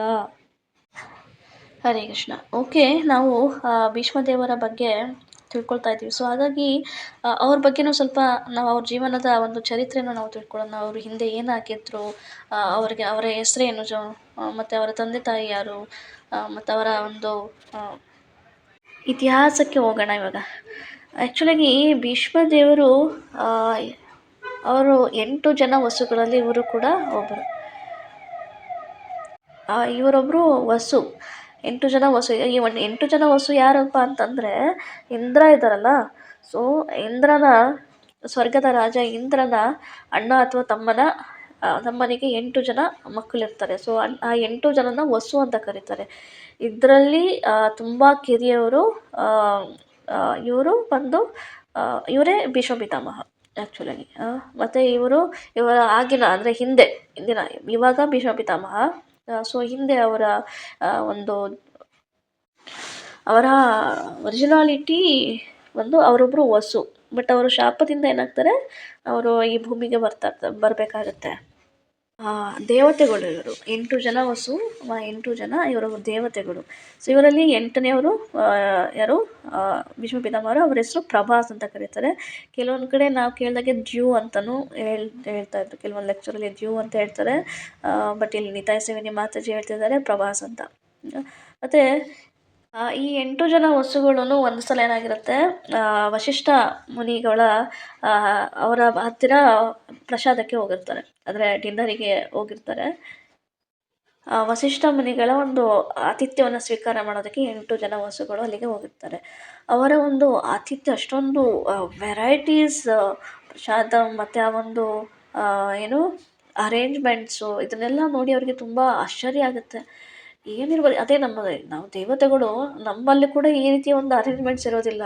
ಅಷ್ಟು ಚೆನ್ನಾಗಿ ಇವರು ವಸಿಷ್ಠ ಮುನಿಗಳು ಆದರೂ ಒಬ್ಬ ಸಾಧು ಕಾಡಲ್ಲಿ ವಾಸ ಮಾಡ್ತಕ್ಕಂಥವ್ರು, ಕುಟಿಯಲ್ಲಿ ಇರ್ತಕ್ಕಂಥವ್ರು ಇಷ್ಟೊಂದು ಚೆನ್ನಾಗಿ ಹೇಗೆ ಇಷ್ಟೊಂದು ಚೆನ್ನಾಗಿ ಒಂದು ಆತಿಥ್ಯವನ್ನು ಅರೇಂಜ್ಮೆಂಟ್ ಮಾಡೋದಕ್ಕೆ ಸಾಧ್ಯ ಅಂತ ಅಂದಾಗ ಅವ್ರಿಗೆ ಗೊತ್ತಾಗುತ್ತೆ ಅಲ್ಲಿ ನಂದಿನಿ ಅಂತಕ್ಕಂಥ ಹಸು ಇರುತ್ತೆ ವಸಿಷ್ಠ ಮುನಿಗಳು. ಸೊ ಇದ್ರ ಬಗ್ಗೆ ನಾವು ವಸಿಷ್ಠ ಮತ್ತು ನಂದಿನಿ ಹಸುಗಳ ಬಗ್ಗೆ ಆಲ್ಮೋಸ್ಟು ತುಂಬಾ ಪಾಸ್ಟ್ ಟೈಮ್ಸ್ ಇದೆ. ಇವರು ಯಾರು ವಿಶ್ವಾಮಿತ್ರ ಮುನಿ ಕೂಡ ಬರ್ತಾರೆ, ವಸಿಷ್ಠ ಮುನಿಗಳ ಆತಿಥ್ಯವನ್ನು ಸ್ವೀಕಾರ ಮಾಡ್ತಾರೆ, ಮತ್ತು ನಂದಿನಿ ಹಸುವನ್ನ ಕತ್ಕೊಂಡು ಹೋಗ್ತಿರ್ತಾರೆ. ಸೊ ಇದೆಲ್ಲ ಹಿಂದೆ ಎಷ್ಟೊಂದು ಪಾಸ್ಟ್ ಟೈಮ್ಸ್ ಇದೆ ನಂದಿನಿ ಮತ್ತು ವಸಿಷ್ಠರು. ಸೊ ಅದರಲ್ಲಿ ಇದು ಕೂಡ ಒಂದು. ಸೊ ಇಲ್ಲಿ ಹಸುಗಳ ಆತಿಥ್ಯವನ್ನು ಸ್ವೀಕಾರ ಮಾಡಿ ತುಂಬ ಸಂತೋಷವಾಗಿ ಅವರು ವಾಪಸ್ ಹೋಗ್ತಿರ್ತಾರೆ. ಹೋಗ್ಬೇಕಾದ್ರೆ ಪ್ರಭಾಸರ ಹೆಂಡತಿ ಪತ್ನಿ ಅವ್ರು ಕೇಳ್ತಾರೆ, ನನಗೆ ನಂದಿನಿ ಹಸು ಬೇಕು ಅಂತ. ಅರೇ ಹೇಗೆ ಕೊಡ್ತಾರೆ ಅವ್ರು ಕೊಡೋದಿಲ್ಲ ನಂದಿನಿ ಹಸು. ಅವರು ಸಾಧುಗಳು, ನಾವು ಸಾಧುಗಳ ಹತ್ರ ಹಾಗೆ ಏನು ತೊಗೋಬಾರ್ದು, ಅದು ನಾವು ಸಾಧುಗಳಿಗೆ ಆ್ಯಕ್ಚುಲಿಗೆ ಕೊಡಬೇಕು, ತೊಗೊಳ್ಳೋದಲ್ಲ ಅಂತ ಹೇಳ್ತಾರೆ. ಇಲ್ಲ ಹೇಗಾದರೂ ಮಾಡಿ ನನಗೆ ಹಸು ಬೇಕೇ ಬೇಕು ಅಂತ ಅವರು ಹಠ ಮಾಡ್ತಾರೆ. ಸೊ ಕೇಳಿದರೆ ಅವ್ರು ಕೊಡೋಲ್ಲ. ಸೊ ಏನು ಮಾಡೋದು, ಅದನ್ನು ಕಿಡ್ನ್ಯಾಪ್ ಮಾಡೋದು ಬೆಸ್ಟ್ ಅಂತೇಳಿ ಅವ್ರು ಏನು ಮಾಡ್ತಾರೆ, ಅವರ ಅಣ್ಣಂದ್ರು ಇರ್ತಾರಲ್ಲ ಹಸು, ಅವರಿಗೆ ಹೆಲ್ಪನ್ನು ಕೇಳ್ತಾರೆ. ದಯವಿಟ್ಟು ಹೆಲ್ಪ್ ಮಾಡಿ, ಅವರಿಗೆ ನನ್ನ ಹೆಂಡತಿಗೆ ಇದು ಬೇಕು, ನಂದಿನಿ ಹಸು ಬೇಕು, ಸೊ ದಯವಿಟ್ಟು ಹೆಲ್ಪ್ ಮಾಡಿ, ಇವತ್ತು ರಾತ್ರಿ ನಾವು ಅದನ್ನು ಕಿಡ್ನ್ಯಾಪ್ ಮಾಡೋಣ ಅಂತ. ಸೊ ರಾತ್ರಿ ಆಗುತ್ತೆ, ಕಿಡ್ನ್ಯಾಪ್ ಮಾಡೋದಕ್ಕೆ ನಂದಿನಿ ಹಸುನ ಕಿಡ್ನ್ಯಾಪ್ ಮಾಡೋದಕ್ಕೆ ಹೋಗ್ತಾರೆ. ಮತ್ತು ಕಿಡ್ನ್ಯಾಪ್ ಮಾಡೋ ಟೈಮಲ್ಲಿ ನಂದಿನಿ ಹಸು ಏನಾಗುತ್ತೆ, ಅದು ಶೌಟಿಂಗ್ ಮಾಡುತ್ತೆ, ಬಡ್ಕೊಂಡಾಗ ಏನು ಮಾಡುತ್ತೆ, ವಸಿಷ್ಠ ಮುನಿಗಳು ಆಚೆ ಬರ್ತಾರೆ. ಆಚೆ ಬಂದುಬಿಟ್ಟು ನೋಡ್ತಾರೆ, ಇವರು ಕಿಡ್ನ್ಯಾಪ್ ಮಾಡ್ತಿರ್ತಾರೆ, ಹಸುನ ಎಳ್ಕೊಂಡು ಹೋಗ್ತಿರ್ತಾರೆ. ಅದನ್ನು ನೋಡಿ ವಸಿಷ್ಠ ಮುನಿಗಳು, ಈ ರೀತಿ ಒಂದು ವ್ಯವಹಾರ ಮಾಡ್ತಿರೋದು ದೇವತೆಗಳಾಗಿ, ನೀವು ದೇವತೆಗಳಾಗಿರೋದಕ್ಕೆ ಲಾಯಕ್ಕೇ ಇಲ್ಲ. ಸೊ ಹಾಗಾಗಿ ನೀವು ಭೂಮಿಯ ಮೇಲೆ ಹೋಗಿ ಜನ್ಮವನ್ನು ತಗೊಳ್ಳಿ ಅಂತೇಳಿ ಶಾಪವನ್ನು ಕೊಡ್ತಾರೆ ವಸಿಷ್ಠ ಮುನಿಗಳು. ಅದರಿಂದ ಏನು ಮಾಡ್ತಾರೆ, ಎಲ್ಲ ಹಸುಗಳು ಅವ್ರ ಕ್ಷಮಾಪಣೆನ ಕೇಳ್ತಾರೆ, ಮತ್ತು ಹೇಳ್ತಾರೆ ದಯವಿಟ್ಟು ಏನಾದರೂ ಒಂದು ಪರಿಹಾರವನ್ನು ಮಾಡಿ ಅಂತ. ಓಕೆ, ನೀವೆಲ್ಲರನ್ನು ಕ್ಷಮಿಸ್ತೀನಿ, ಬಟ್ ಇಲ್ಲಿದ್ದಾರಲ್ಲ ಪ್ರಭಾಸ್, ಸೊ ಇವರು ಸ್ವಲ್ಪ ಜಾಸ್ತಿನೇ ಈ ಒಂದು ಭೋಗವನ್ನು ಮಾಡಬೇಕು, ಅಂದರೆ ಪಾಪ ಭೋಗವನ್ನು ಮಾಡಬೇಕಾಗತ್ತೆ. ನಿಮಗೆ ಓಕೆ, ನಿಮಗೆ ಅದನ್ನು ನಾನು ಕ್ಷಮಿಸ್ತೀನಿ. ಸೊ ನೀವು ಇವಾಗ ನೀವು ಗಂಗಾದೇವಿಯನ್ನು ಮೀಟ್ ಮಾಡಿ ಅವ್ರ ಹತ್ರ ನಿಮ್ಮ ಒಂದು ರಿಕ್ವೆಸ್ಟನ್ನು ಮಾಡಿ ಅವ್ರ ಹತ್ರ. ಸೊ ಹಾಗಾಗಿ ಅವರು ಹೆಲ್ಪ್ ಮಾಡೋದಕ್ಕೆ ಸಾಧ್ಯ ಅಂತ ಹೇಳ್ತಾರೆ. ಸೊ ಇಲ್ಲಿ ಗಂಗಾದೇವಿದು ಕೂಡ ಒಂದು ಇದಿದೆ, ಸನ್ನಿವೇಶ ಇದೆ. ಅವರು ಕೂಡ ಭೂಮಿ ಮೇಲೆ ಜನ್ಮ ತಗೊಳ್ತಕ್ಕಂಥ ಸಂದರ್ಭ ಬರುತ್ತೆ. ಏನಪ್ಪ ಆಗುತ್ತೆ ಅಂದರೆ, ಇಲ್ಲಿ ಇಂದ್ರನ ಸಭೆ ಆಗ್ತಿರುತ್ತೆ. ಇಂದ್ರನ ಸಭೆಯಲ್ಲಿ ಗಂಗಾದೇವಿ ಎಲ್ಲರಿಗೂ ಗಂಗಾ ಜಲವನ್ನು ಕೊಡ್ತಾ ಇರ್ತಾರೆ. ಸೊ ಎಲ್ಲರೂ ಗಂಗಾ ಜಲವನ್ನು ಕುಡಿತಾ ಇರ್ತಾರೆ. ಸೊ ಆ ಟೈಮಲ್ಲಿ ಏನಾಗುತ್ತೆ, ಸ್ವಲ್ಪ ಗಾಳಿ ಬೀಸುತ್ತೆ. ಗಾಳಿ ಬೀಸಿದಾಗ ಅವರ ಬಟ್ಟೆ ಸ್ವಲ್ಪ ಜರ್ಕೊಂಡಾಗ ಎಲ್ಲರೂ ಏನು ಮಾಡ್ತಾರೆ, ಎಲ್ಲ ದೇವತೆಗಳು ಇದನ್ನು ಕಣ್ಣನ್ನು ಮುಚ್ಕೊಳ್ತಾರೆ. ಕೆಲವರು ಇದನ್ನು ತಲೆಯನ್ನು ಕೆಳಗಡೆ ತಲೆಯನ್ನು ಭಾಗಿಸ್ತಾರೆ. ಬಟ್ ಇಲ್ಲಿ ಮಹಾಭೀಷ್ ಅಂತಕ್ಕಂಥ ರಾಜ ಇರ್ತಾರೆ. ಅವ್ರು ತುಂಬ ಧರ್ಮಿಷ್ಠವಾದಂಥ ರಾಜ. ಸೊ ಅವ್ರೇನು ಮಾಡ್ತಿರ್ತಾರೆ, ಇವ್ರ ಗಂಗಾದೇವಿಯ ಮೇಲೆ ಅಟ್ರಾಕ್ಷನ್ ಆಗ್ತದೆ ಅವರಿಗೆ. ಆ್ಯಕ್ಚುಲಾಗಿ ಗಂಗಾದೇವಿ ಕೂಡ ಇವರಿಗೆ ಮಹಾಭೀಷ ಮೇಲೆ ನೋಡಿ ಅವ್ರಿಗೂ ಕೂಡ ಅಟ್ರಾಕ್ಷನ್ ಆಗುತ್ತೆ. ಸೊ ಇಬ್ಬರೂ ಒಬ್ರಿಗೊಬ್ರು ನೋಡೋದಕ್ಕೆ ಶುರು ಮಾಡ್ತಾರೆ. ಅವ್ರು ನೋಡ್ತಾರೆ, ಇವ್ರು ನೋಡ್ತಾರೆ. ಸೊ ಹೀಗಿರ್ಬೇಕಾದ್ರೆ ಬ್ರಹ್ಮದೇವರು ಇರ್ತಾರೆ ಅಲ್ಲಿ. ಬ್ರಹ್ಮನಿಗೆ ತುಂಬ ಸಿಟ್ಟು ಬರುತ್ತೆ. ನೀವು ಸ್ವರ್ಗದಲ್ಲಿ ಇದ್ಕೊಂಡು ಒಳ್ಳೆ ಮನುಷ್ಯರ ರೀತಿಯಲ್ಲಿ ಬಿಹೇವ್ ಮಾಡ್ತಿದ್ರ, ನೀವು ಸ್ವರ್ಗದಲ್ಲಿ ಇರೋದಕ್ಕೆ ಲಾಯಕ್ಕಿಲ್ಲ, ನೀವು ಕೂಡ ಹೋಗಿ ಭೂಮಿ ಮೇಲೆ ಜನ್ಮವನ್ನು ತಗೊಳ್ಳಿ, ಇಬ್ಬರು ಮದುವೆ ಆಗಿ ಅಲ್ಲಿ ಸಂಸಾರ ಮಾಡಿ ಆಮೇಲೆ ಬನ್ನಿ ಅಂತ ಹೇಳ್ತಾರೆ. ಬ್ರಹ್ಮದೇವರು ಶಾಪವನ್ನು ಕೊಡ್ತಾರೆ. ಸೊ ಅವರೇ ಮುಂದೆ ಮಹಾಭೀಷ್ ಏನಾಗ್ತಾರೆ, ಶಾಂತಾನುವಾಗಿ ಗಂಗಾದೇವಿಯನ್ನು ಮದುವೆ ಆಗ್ತಾರೆ. ಸೊ ಈ 8 ಜನ ಹಸುಗಳು ಹೋಗಿ ಅವ್ರ ಹತ್ರ ರಿಕ್ವೆಸ್ಟ್ ಮಾಡ್ತಾರೆ, ಸೊ ದಯವಿಟ್ಟು ನಮಗೆ ಮುಕ್ತಿಯನ್ನು ಕೊಡಿ ಅಂತ. ಸೊ ಗಂಗಾದೇವಿ ಹೇಳ್ತಾರೆ, ಯೋಚನೆ ಮಾಡಬೇಡಿ, ನಾನು ಕೂಡ ಭೂಮಿ ಮೇಲೆ ಜನ್ಮವನ್ನು ತಗೊಳ್ತಾ ಇದ್ದೀನಿ, ಮದುವೆ ಇನ್ನೇನು ಶಾಂತಾನು ಬರ್ತಾರೆ, ಮಹಾಭೀಷ್ ಮದುವೆನೂ ಹಾಕ್ತಾರೆ. ಸೊ ನೀವು ನಮ್ಮ ಮಕ್ಕಳಾಗಿ ಬನ್ನಿ. ಸೊ ನಾನು ಮಕ್ಕಳು ಹಾಕ್ತಿರಂಗೆ ಒಬ್ಬೊಬ್ಬರನ್ನೇ ಗಂಗಾ ನದಿಯಲ್ಲಿ ಹಾಕ್ತೇನೆ. ಸೊ ಆವಾಗ ನಿಮಗೆ ಮನುಷ್ಯ ಜೀವನವನ್ನು ಇದು ಮಾಡೋದು ಬೇಕಾಗಿಲ್ಲ, ಅಂದರೆ ಅನುಭವಿಸೋದು ಬೇಕಾಗಿಲ್ಲ, ಅಂದರೆ ಮನುಷ್ಯ ಜೀವನದಲ್ಲಿ ನರಳಾಡೋದು ಬೇಕಾಗಿಲ್ಲ. ಸೊ ಇಮ್ಮಿಡಿಯೇಟಾಗಿ ನೀವು ಹುಟ್ಟಿದ್ದು ಇಮ್ಮಿಡಿಯೇಟಾಗಿ ನಾನು ಗಂಗಾ ನದಿಗೆ ಹಾಕ್ತೀನಿ. ಸೊ ನಿಮಗೆ ಮುಕ್ತಿ ಸಿಗುತ್ತೆ. ಸೊ ಇಮ್ಮಿಡಿಯೇಟಾಗಿ ನೀವು ನಿಮ್ಮ ಒಂದು ಒರಿಜಿನಾಲಿಟಿ, ನೀವು ಹೊಸವಾಗಿ ವಾಪಸ್ ನಿಮ್ಮ ಲೋಕಕ್ಕೆ ಬರ್ತೀರಾ ಅಂತೇಳಿ ಗಂಗಾದೇವಿ ಹೇಳ್ತಾರೆ. ಸೊ ಆ ಕಾರಣಕ್ಕಾಗಿ ಏನಾಗುತ್ತೆ, ಶಾಂತನು ಗಂಗಾದೇವಿನ ನೋಡ್ತಾರೆ. ಇದು ಮಹಾಭಾರತ ಸ್ವಲ್ಪ. ಸೊ ನಮ್ಮದೇ ಚಾನಲಲ್ಲಿ ಮಹಾಭಾರತ ಕಥೆ ಕೂಡ ನಡೀತಾ ಇದೆ. ಸೊ ಅಲ್ಲೋದ್ರೆ ನಮಗೆ ಡೀಟೇಲಾಗಿ ಇದು ಸಿಗುತ್ತೆ. ಏನು ಮಹಾಭಾರತ ಸ್ಟೋರಿನಲ್ಲಿ ಇದು ಕಂಪ್ಲೀಟಾಗಿ ಡೀಟೇಲ್ ಆಗಿದೆ. ಸೊ ಇಲ್ಲಿ ಶಾಂತನು ಗಂಗಾ ದೇವಿಯನ್ನು ನೋಡ್ತಾರೆ. ಮತ್ತು ಅವ್ರಿಗೂ ಅಟ್ರಾಕ್ಷನ್ ಅಂತೂ ಮುಂಚೆನೇ ಇತ್ತು ಹಿಂದಿನ ಜನ್ಮದಲ್ಲಿ. ಸೊ ಇನ್ನೂ ಅಟ್ರ್ಯಾಕ್ಟ್ ಆಗ್ತಾರೆ ಅವರು. ಮದುವೆ ಕೂಡ ಆಗುತ್ತೆ, ಒಂದೊಂದೇ ಮಕ್ಕಳಾಗ್ತವೆ. ಸೊ ಆ್ಯಕ್ಚುಲಾಗಿ ಮದುವೆ ಆಗೋದಕ್ಕೆ ಸೊ ಶಾಂತನು ಅಟ್ರ್ಯಾಕ್ಟ್ ಆಗಿ ಗಂಗಾ ಮಾತನ್ನು ಮದುವೆ ಪ್ರಪೋಸಲ್ ಮಾಡಿದಾಗ ಗಂಗಾದೇವಿ 2 ಇದನ್ನು ಹೇಳ್ತಾರೆ, ಕಂಡೀಷನ್ಸ್ ಹೇಳ್ತಾರೆ. 2 ಕಂಡೀಷನ್ಸ್ಗೆ ಒಪ್ಕೊಂಡ್ರೆ ಮಾತ್ರ ನೀವು ಮದುವೆ ಆಗೋದಕ್ಕೆ ಸಾಧ್ಯ, ಇಲ್ಲದಿದ್ದರೆ ಆಗಲ್ಲ ಅಂತ ಹೇಳ್ತಾರೆ. ಸೊ ಇವ್ರು ಇಷ್ಟೊಂದು ಅಟ್ರ್ಯಾಕ್ಟ್ ಆಗಿರ್ತಾರೆ ಅಂದರೆ ಶಾಂತನು ನೀವೇನು ಹೇಳಿದ್ರು ಓಕೆ, ಏನು ಹೇಳಿದ್ರು ಓಕೆ, ಎಲ್ಲದಕ್ಕೂ ಓಕೆ ಅಂತ ಹೇಳ್ತಾರೆ. ಸೊ ಏನಪ್ಪ ಅದು 2 ಕಂಡೀಷನ್ ಅಂತಂದರೆ, ನಾನು ಏನೇ ಮಾಡಿದ್ರು, ತಪ್ಪು ಮಾಡಲಿ ಸರಿ ಮಾಡಲಿ ಅಥವಾ ಏನೇ ಮಾಡಿದ್ರು ಇದು ಯಾಕೆ ಅಂತ ಪ್ರಶ್ನೆಯನ್ನು ಮಾಡಬಾರ್ದು. ನಾನು ಯಾವತ್ತೂ ಪ್ರಶ್ನೆಯನ್ನು ಮಾಡಬಾರ್ದು. ಓಕೆ ಅಷ್ಟೇ ತಾನೇ, ಏನು ಬೇಕಾದರೂ ಮಾಡ್ಕೊ, ನಾನೇನು ಪ್ರಶ್ನೆ ಮಾಡಲ್ಲ, ಏನು ಕೇಳೋದಿಲ್ಲ ಅಂತ ಹೇಳ್ತಾರೆ. ಮತ್ತು ನನ್ನನ್ನು ಗೌರವದಿಂದನೇ ಮಾತಾಡಿಸ್ಬೇಕು, ಯಾವತ್ತೂ ನನ್ನನ್ನು ಬೈಬಾರ್ದು, ಯಾವುದೇ ಕಾರಣಕ್ಕೆ ನನಗೆ ಇರ್ರೆಸ್ಪೆಕ್ಟಿವ್ ಆಗಿ ಮಾತಾಡಬಾರ್ದು. ಸೊ ಯಾವಾಗ 2ರಲ್ಲಿ ಈ 2ನ್ನ ಬ್ರೇಕ್ ಮಾಡ್ತೀರಾ ಅವತ್ತು ನಾನು ನಿಮ್ಮನ್ನು ಬಿಟ್ಟು ಹೋಗ್ತೀನಿ ಅಂತ ಹೇಳ್ತಾರೆ. ಶಾಂತನಿಗೇನು ಗಂಗಾ ಮಾತಾ ಬೇಕು. ಸೊ ಇಮಿಡಿಯೇಟಾಗಿ ಒಪ್ಕೊಳ್ತಾರೆ ಅವರು. ಶಾಂತನಿಗೆ ಆ್ಯಕ್ಚುಲಿಗೆ ಎಲ್ಲ ಮರ್ತೋಗ್ಬಿಟ್ಟಿರ್ತಾರೆ ಹಿಂದಿನ ಜನ್ಮದಲ್ಲಿ ಏನಾಗಿರುತ್ತೆ ಅಂತ. ಸೊ ಅವರೆಲ್ಲ ಮರ್ತೋಗಿರ್ತಾರೆ. ಸೊ ಮದುವೆ ಆಗ್ತಾರೆ. ಸೊ ಒಂದೊಂದೇ ಮಗು ಆಗುತ್ತೆ. ಮಗು ಆಗ್ತಿದ್ದಂಗೆ ತೊಗೊಂಡ್ಬಂದು ನೀರಲ್ಲಿ ಹಾಕ್ತಾರೆ. ಶಾಂತನು ಪ್ರಶ್ನೆಯನ್ನು ಮಾಡಲ್ಲ, ಯಾಕೆಂದರೆ ಗಂಗಾ ಮಾತಾ ಬಿಟ್ಟು ಹೋಗ್ಬಿಡ್ತಾರೆ. ಸೊ ಇದೇ ರೀತಿಯಲ್ಲಿ 7 ಮಗುನ ಹಾಗೆ ಮಾಡ್ತಾರೆ, ನೀರಲ್ಲಿ ಹಾಕಿ ಎಲ್ಲ ಮಕ್ಕಳಿಗೂ ಮುಕ್ತಿ ಸಿಗುತ್ತೆ. ಮತ್ತು ಶಾಂತನಿಗೆ ಹಿಂದೆ ಪಾಸ್ತೆ ಮೇಲಿದೆ ಗೊತ್ತಿಲ್ಲ. ಸೊ ಅವರೇನೂ ಪ್ರಶ್ನೆ ಕೂಡ ಮಾಡೋ ಹಾಗಿಲ್ಲ, ಸುಮ್ಮನೆ ನೋಡ್ತಿರ್ತಾರೆ. ಸೊ 8ನೇ ಮಗು ಈ ಪ್ರಭಾಸ್ 8ನೇ ಮಗುವಾಗಿ ಬರ್ತಾರೆ. ಸೊ ಅವರನ್ನು ನೀರಲ್ಲಿ ಹಾಕೋ ಟೈಮಲ್ಲಿ ಬರ್ತಾರೆ. ಆವಾಗ ಬಂದು ಪ್ರಶ್ನೆಯನ್ನು ಮಾಡ್ತಾರೆ, ನೀನು ಹೋಗೋದಿತ್ತು ಅಂದರೆ ಹೋಗು, ಅಥವಾ ಏನಾದರೂ ಮಾಡ್ಕೊ, ನಾನು ನಿನಗೆ ಪ್ರಶ್ನೆ ಕೇಳ್ತೀನಿ, ಯಾಕೆ ಹೀಗೆ ಮಾಡ್ತೀಯ, ನೀನು ಒಬ್ಬಳು ತಾಯಿನ. ಸೊ ಈ ರೀತಿ ಅವರಿಗೆ ಪ್ರಶ್ನೆಯನ್ನು ಮಾಡ್ತಾರೆ ಮತ್ತು ಬೈತಾರೆ. ಎರಡು ಇದನ್ನು ಕಂಡೀಷನ್ಸ್ನು ಬ್ರೇಕ್ ಮಾಡ್ತಾರೆ. ಒಂದು ಇರ್ರೆಸ್ಪೆಕ್ಟಿವ್ ಇಲ್ಲದೆ ಮಾತಾಡ್ತಾರೆ, ಬೈತಾರೆ ಮತ್ತು ಪ್ರಶ್ನೆಗಳನ್ನು ಕೂಡ ಮಾಡ್ತಾರೆ. ಸೊ ಗಂಗಾದೇವಿ ಅವಾಗ ನಿಜಾಂಶವನ್ನು ಹೇಳ್ತಾರೆ, ಈ ರೀತಿ. ಸೊ ಇವರೆಲ್ಲರೂ ಕೂಡ ವಸು ದೇವತೆಗಳು. ಸೊ ಅವ್ರ ಮುಕ್ತಿಯನ್ನು ಪಡ್ಕೊಂಡು ವಾಪಸ್ ಹೋಗ್ತಿದ್ದಾರೆ. ಬಟ್ ಈ ಮಗುಗೆ ನಾವು ಇಟ್ಕೋಬೇಕಾಗುತ್ತೆ, ಈ ಮಗುಗೆ ಮುಕ್ತಿ ಸಿಗಲ್ಲ. ಸೊ ಹಾಗಾಗಿ ನಾನು ಹೊರಡ್ತಾ ಇದ್ದೀನಿ, ಇವಾಗ ನಾನು ಬಿಟ್ಟು ಈ ಮಗುನ ಕರ್ಕೊಂಡು ಹೋಗ್ತಿದ್ದೀನಿ ಅಂತ ಹೇಳ್ತಾರೆ. ಸೊ ಶಾಂತನೂ ಹೇಳ್ತಾರೆ, ಇಲ್ಲ ಈ ಮಗುನ ನನಗೆ ಬೇಕು, ನನ್ನ ಮಗು ಇದು ನನಗೆ ಕೊಟ್ಬಿಟ್ಟು ಹೋಗು ಅಂತ ಹೇಳ್ತಾರೆ. ಇಲ್ಲ ನಾನು ಈ ಮಗುನ ಕರ್ಕೊಂಡು ಹೋಗ್ತೀನಿ. ಅಲ್ಲಿ ದೇವಲೋಕದಲ್ಲಿ ಇವರಿಗೆ ಎಲ್ಲ ರೀತಿಯ ವಿದ್ಯೆಯನ್ನು ಕಲಿಸಿ ಪರಿಣಿತರನ್ನಾಗಿ ಮಾಡಿ ಆಮೇಲೆ ನಿಮಗೆ ಕರ್ಕೊಂಡು ಬಂದುಬಿಡ್ತೀನಿ ಅಂತ ಹೇಳ್ತಾರೆ. ಸೊ ಹೀಗೆ ಅವರ ಹೆಸರು ಬರುತ್ತೆ. ಭೀಷ್ಮ ಪಿತಾಮಹನ ಮೊದಲನೇ ಹೆಸರು ದೇವರಥ. ಏಕೆಂದರೆ ದೇವತೆಗಳಿಗಿರ್ತಕ್ಕಂಥ ಗುಣವನ್ನು ಹೊಂದಿರ್ತಾರೆ ದೇವರಥ. ಮತ್ತು ಅವರು ದೇವಲೋಕದಲ್ಲಿ ಆಲ್ಮೋಸ್ಟ್ 16 ವರ್ಷಗಳ ಕಾಲ ಅವರು ದೇವಲೋಕದಲ್ಲೇ ಇರ್ತಾರೆ.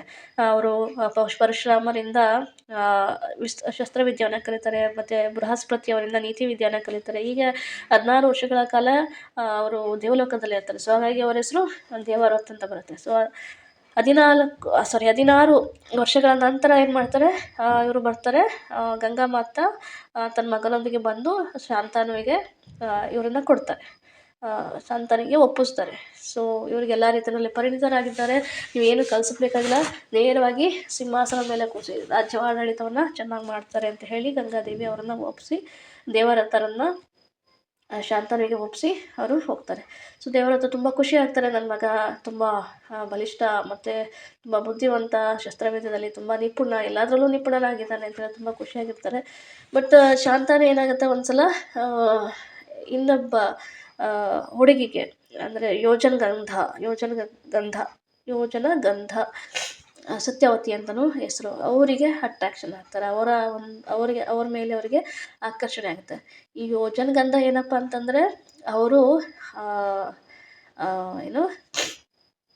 ಮೀನು ಹಿಡಿತಾರಲ್ಲ, ಸೊ ಮೀನುಗಾರನ ಮಗಳು ಸತ್ಯವತಿ. ಸೊ ಹಾಗಾಗಿ ಅವರ ಒಂದು ಹುಟ್ಟಿದಾಗಿನೇ, ಅವರು ಹುಟ್ಟಿದ್ದೇ ಆ್ಯಕ್ಚುಲಾಗಿ ಮೀನಿನ ಹೊಟ್ಟೆನಲ್ಲಿ ಹುಟ್ಟಿದ್ದು, ಮೀನಿನ ಹೊಟ್ಟೆನಲ್ಲೇ ಅವ್ರು ಜನ್ಮ ತೊಗೊಂಡಿದ್ದು. ಸೊ ಹಾಗಾಗಿ ಅವ್ರು ಕೂತ್ಕೊಂಡಿದ್ದೆ ಅವ್ರ ಮೀನಿನ ಒಂದು ವಾಸನೆ ಏನಿದೆ ಆಲ್ಮೋಸ್ಟ್ ಒಂದು ಯೋಜನೆ ಅಂದರೆ 8 ಕಿಲೋಮೀಟರ್ ದೂರವರೆಗೂ ಮೀನಿನ ವಾಸನೆ ಹರಡ್ಕೊಂಡು ಹೋಗ್ತಾ ಇತ್ತು.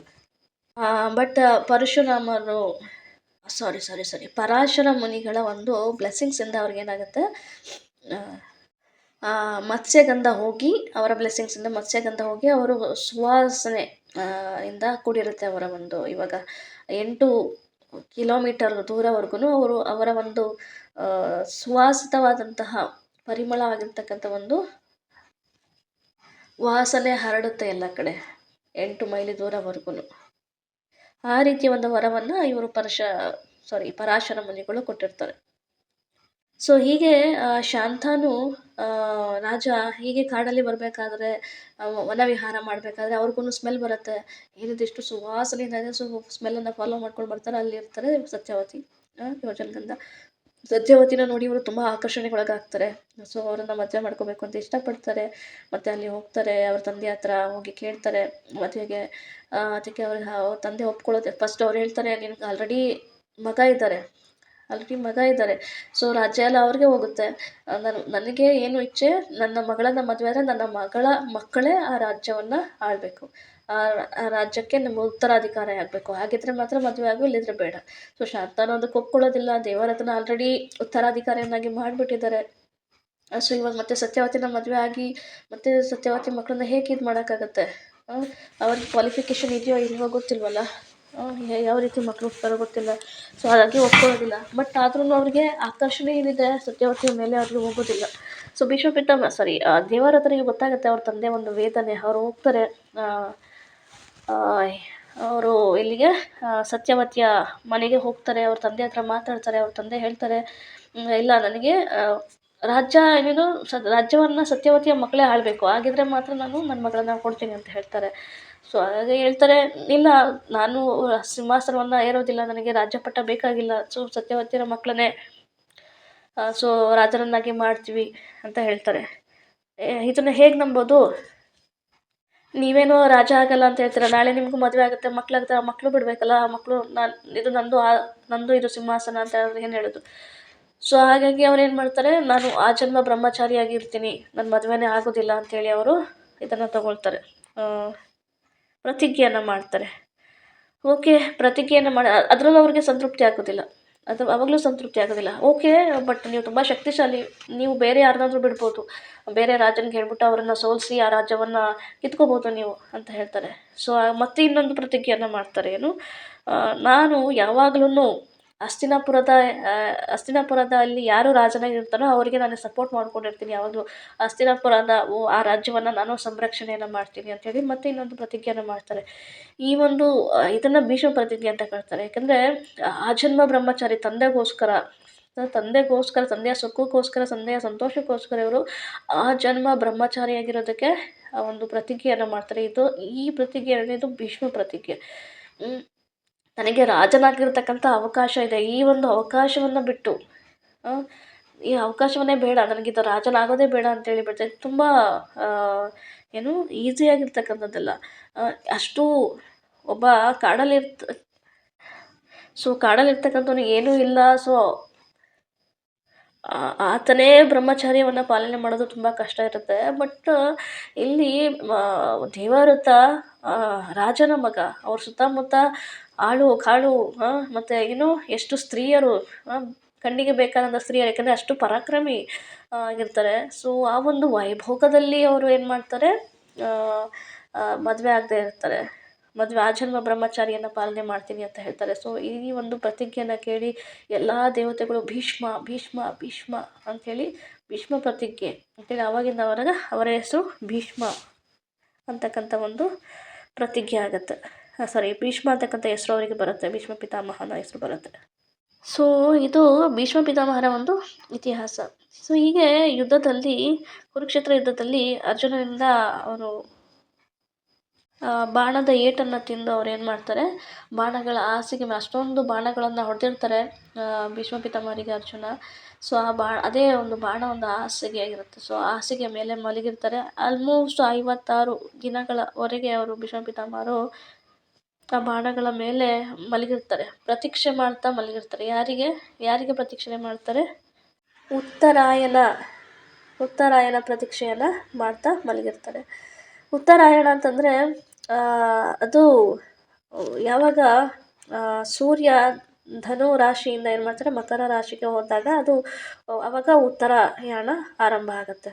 ಸೊ ಆ ಟೈಮಲ್ಲಿ ಯಾರು ದೇಹ ತ್ಯಾಗವನ್ನು ಮಾಡ್ತಾರೆ ಅದು ದೇವತೆಗಳಿಗೆ 6 ತಿಂಗಳ ದಿನ. ಈ ಉತ್ತರಾಯಣ ಏನಿದೆಯೋ ಇದು ದೇವತೆಗಳಿಗೆ 6 ತಿಂಗಳ ಕಾಲ ಉತ್ತರಾಯಣ ಇರುತ್ತೆ. ಸೊ ಇದು ದೇವತೆಗಳ ದಿನ. ಈ ದೇವತೆ ದಿನಗಳಲ್ಲಿ ಯಾರು ತ್ಯಾಗವನ್ನು ಮಾಡ್ತಾರೋ ಉತ್ತರಾಯಣದಲ್ಲಿ, ಸೊ ಅವರು ಏನು ಮಾಡ್ತಾರೆ ಮೇಲಿನ ಗ್ರಹಗಳಿಗೆ ಅವರು ಹೋಗ್ತಾರೆ. ಸೊ ಯಾರು ದಕ್ಷಿಣಾಯಣದಲ್ಲಿ ತ್ಯಾಗವನ್ನು ಮಾಡ್ತಾರೆ ಅವರು ಕೆಳಗಿನ ಗ್ರಹಗಳಿಗೆ ಬರ್ತಾರೆ. ಸೊ ಬಟ್ ಇಲ್ಲಿ ವೈಷ್ಣವಾಚಾರ್ಯರು ಹೇಳ್ತಾರೆ ಭೀಷ್ಮ ಪಿತಾಮಹ ಆ್ಯಕ್ಚುಲಾಗಿ ಆ ಉತ್ತರಾಯಣದ ಒಂದು ಪ್ರತೀಕ್ಷೆಯನ್ನು ಮಾಡ್ತಿರೋದಿಲ್ಲ. ಅವರು ಯಾವ ಉತ್ತರಾಯಣದ ಪ್ರತೀಕ್ಷೆಯನ್ನು ಮಾಡ್ತಿರ್ತಾರೆ? ಕೃಷ್ಣನ ಪ್ರತೀಕ್ಷೆಯನ್ನು ಮಾಡ್ತಾರೆ. ಕೃಷ್ಣನಿಗೆ ಇನ್ನೊಂದು ಹೆಸರು ಉತ್ತರಾಯಣ. ಯಾಕೆ ಬಂತು ಆ ಉತ್ತರಾಯಣ? ಇವಾಗ ಎಕ್ಸಾಂಪಲ್ ನಾರಾಯಣ ಯಾಕೆ ಕರೀತಾರೆ? ನಾರ ಅಂದರೆ ಏನು? ನೀರು. ಯಣ ಅಂದರೆ ಆಶ್ರಯ. ಯಾರು ನೀರಿನಲ್ಲಿ ಆಶ್ರಯವನ್ನು ಪಡ್ಕೊಳ್ಳೋದು, ಯಾರು ನೀರಿನಲ್ಲಿ ವಾಸ ಮಾಡ್ತಾರೋ ಸೊ ಅವರಿಗೆ ನಾರಾಯಣ. ಈಗ ಬಾದರಾಯಣ ಅಂತ ಕರೀತಾರೆ. ಆಶ್ರಯದಲ್ಲಿ ಯಾರಿರ್ತಾರೋ ಆಶ್ರಯದಲ್ಲಿ ಯಾರಿರ್ತಾರೋ ಅವರಿಗೆ ಬಾದರಾಯಣ ಅಂತ ಕರೀತಾರೆ. ಸೊ ಹಾಗೆ ಉತ್ತರಾಯಣ ಏನಕ್ಕೆ ಬಂತು? ಆಗಲೇ ಹೇಳ್ದಾಗೆ ಉತ್ತರೆಯ ಗರ್ಭವನ್ನು ರಕ್ಷಣೆ ಮಾಡಿದರು ಕೃಷ್ಣ. ಸೊ ಹಾಗಾಗಿ ಇವರಿಗೆ ಉತ್ತರಾಯಣ ಅಂತಕ್ಕಂಥ ಹೆಸರು ಬಂತು. ಆ್ಯಕ್ಚುಲಿಗೆ ಭೀಷ್ಮ ಪಿತಾಮಹ ಈ ಉತ್ತರಾಯಣನ ಕೃಷ್ಣನ ಪ್ರತೀಕ್ಷೆಯನ್ನು ಮಾಡ್ತಾರೆ. ಯಾವಾಗ ಕೃಷ್ಣನ ದರ್ಶನವನ್ನು ಮಾಡ್ತೀನಿ, ಕೃಷ್ಣನ ದರ್ಶನವನ್ನು ಮಾಡಿದ ತಕ್ಷಣ ಇಮ್ಮಿಡಿಯೇಟಾಗಿ ನಾನು ದೇಹ ತ್ಯಾಗವನ್ನು ಮಾಡ್ತೀನಿ ಅಂತ ಕೃಷ್ಣ ಬರ್ತಾರೆ ಅಂತ ಇವರು ಕಾಯ್ತಾ ಇರ್ತಾರೆ. ಅವರು ಮಕರ ಸಂಕ್ರಾಂತಿ ಬರುತ್ತೆ. ಸೊ ಒಳ್ಳೆ ಆಸ್ಪಿಷಿಯಸ್ ಡೇ, ಶುಭ ದಿನ ಅದು ಮಕರ ಸಂಕ್ರಾಂತಿಯ ದಿನ, ಉತ್ತರಾಯಣ ದಿನ. ಸೊ ಆ ದಿನ ನಾನು ಪ್ರಾಣವನ್ನು ಬಿಟ್ಟು ನಾನು ಸ್ವರ್ಗಲೋಕಕ್ಕೆ ಹೋಗ್ತೀನಿ. ಸೊ ಈ ರೀತಿ ಅಲ್ಲ, ಯಾಕೆಂದರೆ ಅವರು ಪರಮ ವೈಷ್ಣವರಿಗೆ ಯಾವುದೇ ದಿನ ಅಥವಾ ಶುಭ ದಿನದ ಅವಶ್ಯಕತೆ ಇಲ್ಲ. ವೈಷ್ಣವರು ಯಾವಾಗ ದೇಹ ತ್ಯಾಗವನ್ನು ಮಾಡಿದವರು ನೇರವಾಗಿ ಗೋಲಕ ವೃಂದಾವನಕ್ಕೆ ಹೋಗ್ತಾರೆ, ಭಗವಂತನ ಧಾಮಕ್ಕೆ ಹೋಗ್ತಾರೆ. ಎನಿ ಟೈಮ್ ವೈಷ್ಣವರ ತ್ಯಾಗಬಹುದು. ಅದೇನಿದ್ರು ನಾನ್ ಡಿವೋಟೀಸ್ಗೆ ಡೇ ಕನ್ಸಿಡರ್ ಆಗುತ್ತೆ.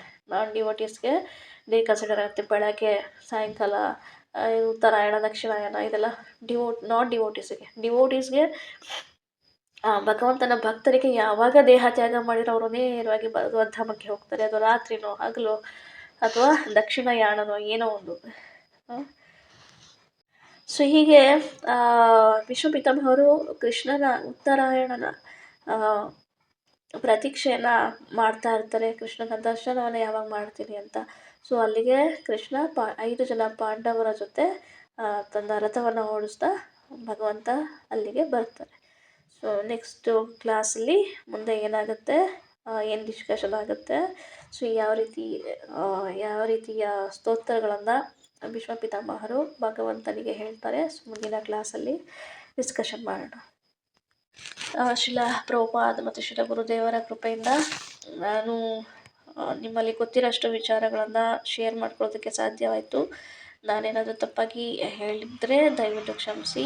ಏನಾದರೂ ಪ್ರಶ್ನೆಗಳಿದ್ರೆ ಕಮೆಂಟ್ ಬಾಕ್ಸಲ್ಲಿ ಹಾಕಿ ಉತ್ತರವನ್ನು ಕೊಡೋದಕ್ಕೆ ಪ್ರಯತ್ನವನ್ನು ಮಾಡ್ತೀನಿ. ಇನ್ ಕೇಸ್ ನನ್ನಲ್ಲಿ ಏನಾದರೂ ಚೇಂಜಸ್ ಮಾಡ್ಕೋಬೇಕು ಅಂದರೆ ದಯವಿಟ್ಟು ಅದನ್ನು ಇನ್ಫಾರ್ಮ್ ಮಾಡಿ. ವಾಂಛಾಕಲ್ಪತರುಭ್ಯಶ್ಚ ಕೃಪಾ ಸಿಂಧುಭ್ಯೈವ ಚ ಪತಿತಾನಾಂ ಪಾವನೇಭ್ಯೋ ವೈಷ್ಣವೇಭ್ಯೋ ನಮೋ ನಮಃ. ಅನಂತಕೋಟಿ ವೈಷ್ಣವವೃಂದ ಕೀ ಜಯ. ಹರೇ ಕೃಷ್ಣ.